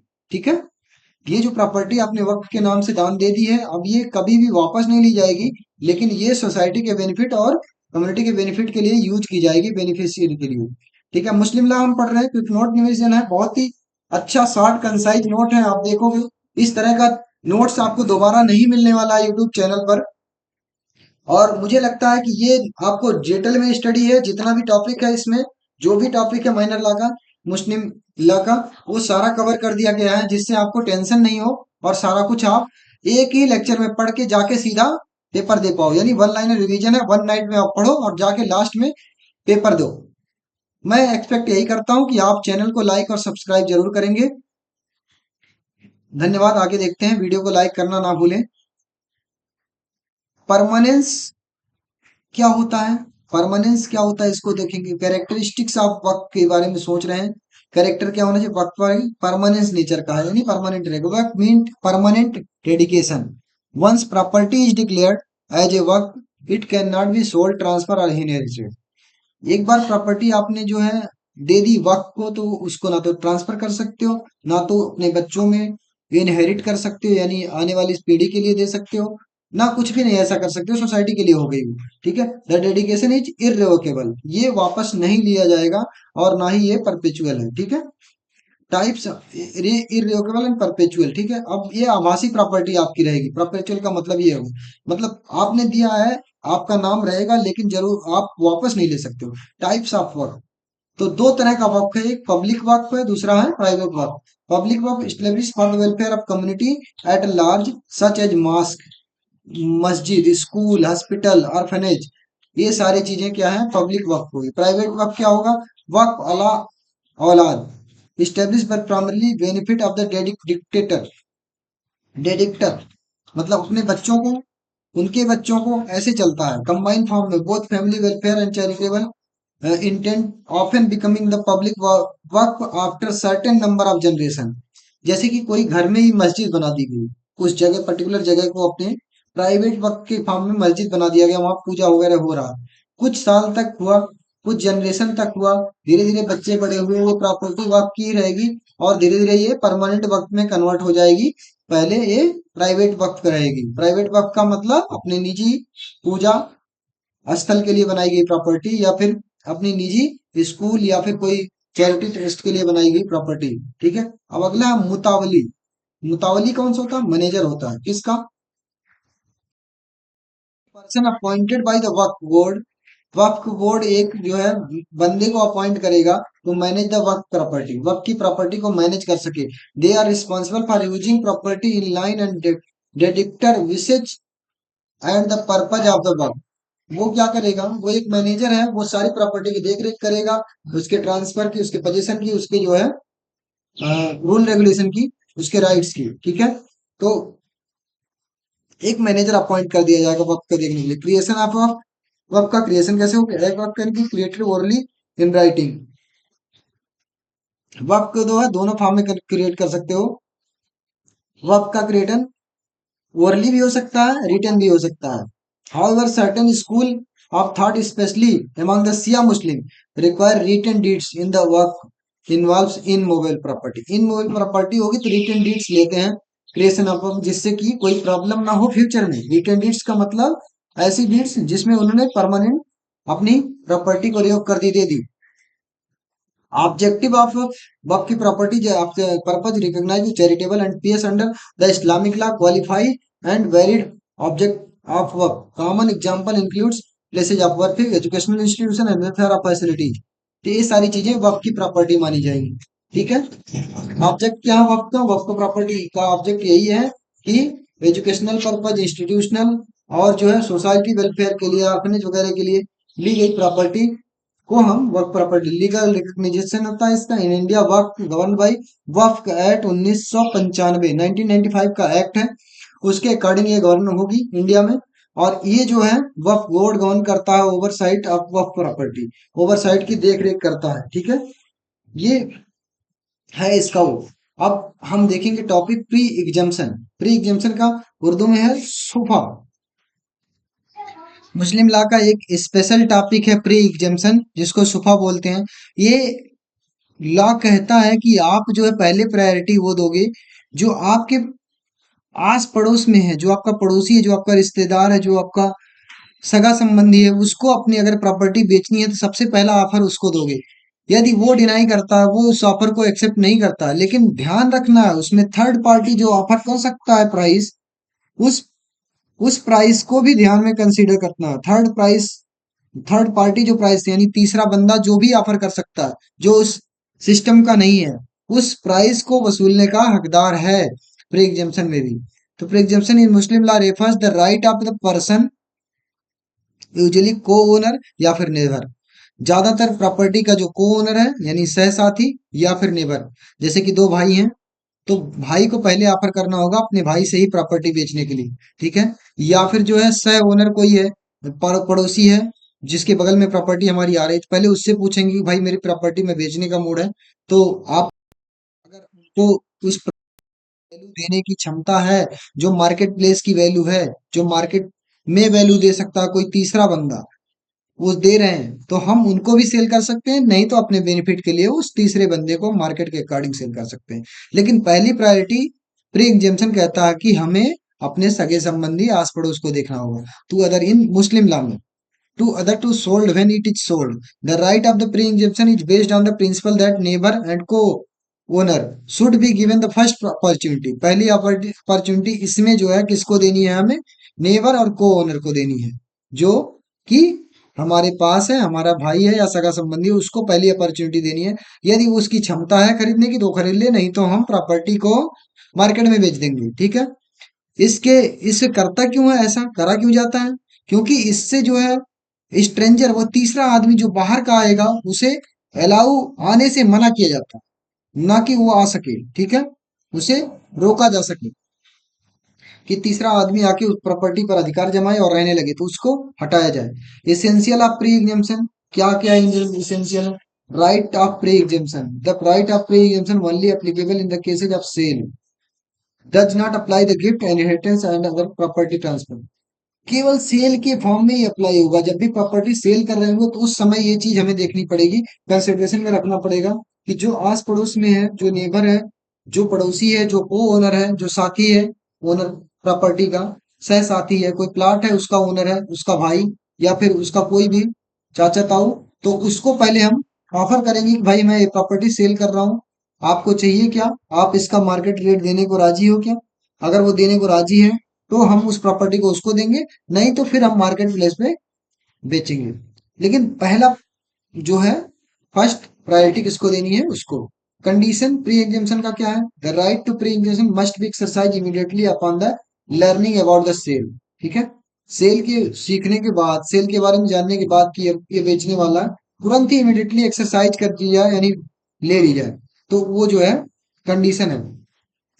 Pre एग्जामिटर must make the formal demand, preemptor जो है, जो बेचने वाला है, वो formal demand करे तालाब ए इसाद, क्यों? प्रॉपर्टी बेचने वाला है और उसकी ये प्राइस है। Preemptor must be file a suit enforce their right within the reasonable time, particularly purchaser refuse to recognise the preemption right. अगर जो है कोई प्री एग्जेम्पशन राइट को रिफ्यूज कर देता है कि मुझे नहीं चाहिए, या फिर कोई और कारण है, तो उस केस में जो है वो क्या करेगा, लिखवा ले कि मुझे नहीं चाहिए, रिटर्न में ले ले। रिटर्न में लेने के बाद उस प्रॉपर्टी को अलग से बेच सकता है स्ट्रेंजर को। क्लास ऑफ प्री एग्जेम्प्टर, क्लास क्या, क्लासेज ऑफ प्री एग्जेम्प्टर क्या होते हैं, ये देखेंगे हम। तो इस हिसाब से हमने देखा कि जरूरी नहीं है आज की मार्केट के अकॉर्डिंग कि बगल वाला उस रेट को ऑफर करे। इन जनरल ऐसा होता भी नहीं है बगल वाला वो ऑफर करेगा, क्योंकि उसको जरूरत नहीं होती है। कभी कभी ऐसा होता है उसके पास पैसा नहीं है। तो हम क्या करेंगे, इस प्रॉपर्टी को फ्री मार्केट के फॉर्म में सेल करते हैं। इसके लिए कोई जरूरी नहीं है आप जो है सिविल कोर्ट जाएं या फिर कुछ ऐसा करें। ठीक है। In state still recognised as pre examination suit must be filed in civil court. यदि कहीं ऐसा कुछ लगता है कि मुझे नहीं दिया और बेच दिया, तो वहां पे सिविल कोर्ट में फाइल करी जाए और फिर उसे बात करी जाए। तो ये चीजें भी स्टिल एग्जिस्ट कर रही हैं, अभी भी रिकॉग्नाइज करी जाने, कहीं जगह पहचानी जाती हैं। सिविल कोर्ट में दायर करी जाए कि बगल वाला मुझे प्रॉपर्टी नहीं देके कहीं और दे दिया जो को ओनर है। ठीक है। इस तरह से कर सकता है, ये जरूरी नहीं है। ठीक है। आगे बढ़ेंगे इसी में। अगला लॉ है एक्नॉलेजमेंट इन मुस्लिम लॉ। एक्नॉलेजमेंट क्या होता है? एक्नॉलेजमेंट मतलब एक्नॉलेज लेना। एक्नॉलेज मतलब अपने संदर्भ में लेना कुछ चीजों को, कुछ वस्तुओं को। स्पेशली यहाँ लेजिबिलिटी ऑफ चाइल्ड कर रहे हैं, मतलब बच्चे की वैधानिकता को किधर दिया जाए। तो यहाँ पर ये देखी जा रही है, बच्चा जो जन्म लिया है उसको क्या एस्पेक्ट दी जाए। तो ठीक है। In Muslim law acknowledgement is a legal concept where person accept and recognize a specific relationship or status, usually concerning the legitimacy of child. जब बच्चे का जन्म हुआ, उसकी वैधानिकता को, उसकी वैलिडिटी को देखने के लिए कि वो मेरा बच्चा है, उसके लिए जो है मुस्लिम समाज में एक्नॉलेज होता है, अपने आप को एक्सेप्ट करता है। क्या? लीगल कंसेप्ट, लीगल कंसेप्ट को person accept recognise specific relation, बच्चे के बीच और अपने बीच स्पेसिफिक रिलेशन को, उसी रिलेशंस को यहाँ पर हम डिटेल में देखने वाले हैं। Specific significance of cases where child legitimacy में बी क्वेश्चन। ये केसेज जहां भी आते हैं जहां पर बच्चे की वैधानिकता के बारे में सवाल उठ जाता है, बच्चा किसका होगा, ये बात के सवाल उठता है, उस समय जो है एक्नॉलेज लेना पड़ता है किसको, जो उसका लीगल हेयर होता है, माता पिता में जो भी कोई होगा वो उसको, चाइल्ड को लेजिटिमेसी करेगा, वैलिडिटी करेगा, specially in child born out of the wedlock. Wedlock मतलब जब शादी हुई, शादी से बच्चे का जन्म हुआ, उस केस में डाउट क्रिएट हो अबाउट चाइल्ड पैटर्निटी, कि बच्चे का पिता कौन है या माता कौन है, तो उस केस में जो है ये डील करता है acknowledgement of Muslim law. Purpose क्या है? Acknowledgement serve legitimise a child, child को वैधानिक बनाने के लिए ये एक्नॉलेजमेंट सर्व करता है। Allow the child inherit from the person making acknowledgement, जो भी व्यक्ति एक्नॉलेजमेंट लेगा, अपने अधिकार में लेगा बच्चे को, उसकी जो है वैलिडिटी हो जाती है, चाइल्ड उसको इनहेरिट करेगा, यानी उसके बच्चे के फॉर्म में उसको मानेगा, और उसकी प्रॉपर्टी इस तरह से इनहेरिट होगी। This is specially important in the situation where child legitimacy might be otherwise in the question, यदि चाइल्ड की लेजिटिमेसी क्वेश्चन में आ जाती है, यानी बच्चा किसका है ये बात क्वेश्चन में आती है, उस समय ये चीज काम करती है। कंडीशन ऑफ वैलिड एक्नॉलेजमेंट, कोई एक्नॉलेज लिया, अपने अंदर सुझाव लिया, अपना मान लिया बच्चे को, उस केस में क्या होगा? कैपेसिटी, वैलिड एक्नॉलेजमेंट की कैपेसिटी क्या होनी चाहिए, वो चीज दिखाना है, कंडीशन होना चाहिए क्या, तो कैपेसिटी या कंडीशन ये होना चाहिए, द पर्सन मेकिंग एक्नॉलेजमेंट, जो भी एक्नॉलेजमेंट ले रहा है, यानी फादर जो है बच्चे का बन रहा है, मस्ट बी एडल्ट सेन, वो एडल्ट होना चाहिए, सेन मतलब पागल नहीं होना चाहिए, must have the legal capacity of knowledge, उसको लीगल कैपेसिटी हो नॉलेज की, कि उसके बाद उसकी क्या जिम्मेदारियां बनती हैं। Intent to the establish paternity, acknowledgement must be specifically intend to the recognize as the child one biological offspring, ज्यादातर ये इंटेंट करा जाता है कि बच्चे का बायोलॉजिकल ऑफस्प्रिंग, बच्चे का बायोलॉजिकल माता पिता कौन है उसको ही दिया जाए, तो ये चीज जो है लेजिटिमेटी में ध्यान रखी जाती है, तो वही दिया है, बायोलॉजिकल ऑफस्प्रिंग को ध्यान में रखते हुए लेजिटिमेट हेयर को दे दिया जाता है। The relationship must also be such as the could be legally exist, जो लीगल में एग्जिस्ट करे, पिता अगर बन रहा है तो पिता एग्जिस्ट करे कि वो मेरा ही बच्चा है, ठीक है। उस केस में Muslim man can not acknowledge a child born from the prohibited relationship, देख, कोई एक ऐसा व्यक्ति जो है अपने बच्चे को अपने अधिकार में नहीं ले सकता है जो एग्जिप्टेड प्रोहिबिटेड रिलेशनशिप में आ रहा है। तो अभी हमने देखा कैपेसिटी ऑफ एक्नॉलेजर होता है, यानी जो फादर बनने का कैपेसिटी रखता है वो क्या होना चाहिए, पर्सन शुड भी, बच्चा है वो क्या होना चाहिए, एडल्ट होना चाहिए, सैन माइंड में होना चाहिए, यानी सैन का मतलब पागल नहीं होना चाहिए, और मस्ट भी लीगल कैपेसिटी में होना चाहिए। अब इंटेंट टू इस्टेब्लिश पैटर्निटी, यानी फादर बनने के लिए या कंडीशन होनी चाहिए, तो वो ये कंडीशन ये है, must be specifically intent to recognise the child of the biological offspring, ऐसा स्प्रिंग बन रहा है जिसका वो फादर बन रहा है, वो वास्तव में उसी का चाइल्ड है, ठीक है। तो इसके बाद वो क्योंकि लेजिटिमेट हेयर हो जाएगा, यानी उसकी प्रॉपर्टी में उसका अधिकार होगा, और बहुत सारी चीजें उसके उत्तराधिकार में आएंगी, इसलिए बाद में ये ना प्रॉब्लम क्रिएट हो कि वो मेरा चाइल्ड नहीं। Relationship must also good legal, Muslim man can not acknowledge a child born in a prohibited relationship, अब कोई मुस्लिम व्यक्ति है, वो अपने जो ऐसा है कि जो प्रोहिबिटेड रिलेशनशिप से जन्म लिया है, उस बच्चे को अपने अधिकार क्षेत्र में नहीं ले सकता है, पब्लिक डिक्लेरेशन करेगा। अब इसके बाद क्या होना चाहिए दूसरा, पब्लिक डिक्लेरेशन होना चाहिए, लोग जाने कि हाँ ये इसका ही बच्चा है, इसलिए पब्लिक चाहिए, पर्टिकुलर कंसेंट, विटनेस के साथ अटेस्ट। और अगला है अब एक्सेप्टेंस बाय चाइल्ड, अब उस बच्चे को भी एक्सेप्ट करना चाहिए कि वो मेरा लीगल हेयर, यानी स्पेशली जो है यदि जो है चाइल्ड में बॉय है, बॉय की एज होनी चाहिए 7 ईयर, और यदि चाइल्ड में गर्ल्स है तो उसकी एज होनी चाहिए 12 ईयर तक। 12 ईयर तक अगर 7 या फिर 12 ईयर के अंदर वाली एज में है, तो ये जो बेनिफिट जाता है वो माता को जाता है, ना कि पिता को जाएगा, तो ये भी होना चाहिए। अब है इफेक्ट ऑफ एक्नॉलेजमेंट, अब एक्नॉलेजमेंट किसी ने ले लिया कि ये मेरा बच्चा है, स्वीकार कर लिया, उसके बाद क्या क्या राइट्स उस पर लग जाएंगे, पहला तो इनहेरिटेंस राइट लग जाएगा, जितनी भी प्रॉपर्टी है उस पर जो है उस बच्चे का अधिकार होगा, यानी इनके बाद जो है उत्तराधिकार किसको मिलेगा? उस बच्चे को मिलेगा जो जिसको इन्होंने एक्सेप्ट किया है एज ए फादर, या फिर लेजिटिमेट हेयर यानी वैध चाइल्ड के रूप में। आगे देखेंगे इसी में लीगल लेजिटिमेसी होगा क्या? Acknowledge must be effect in the legitimizing the child of the for purpose of the legalisation.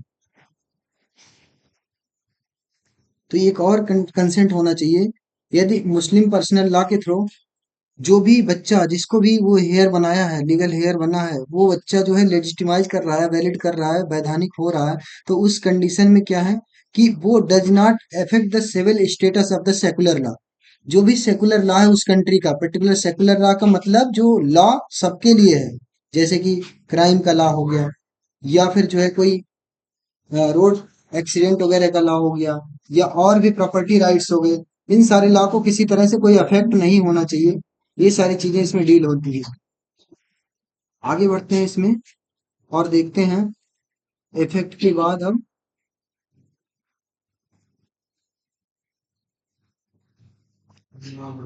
Limitations क्या क्या हैं, एक्नॉलेजमेंट लेने की लिमिटेशंस क्या क्या हैं। तो पहला लिमिटेशन ये है, no acknowledgement of illegitimate relationship. Muslim law does not allow acknowledgement to the use by legitimate child of a inequitous prohibited relationship. जो कोई बच्चा ऐसा कोई प्रोहिबिटेड रिलेशनशिप में जन्म लिया, अनमैरिड के केस में हो गया, या फिर जिसका लेजिटिमेसी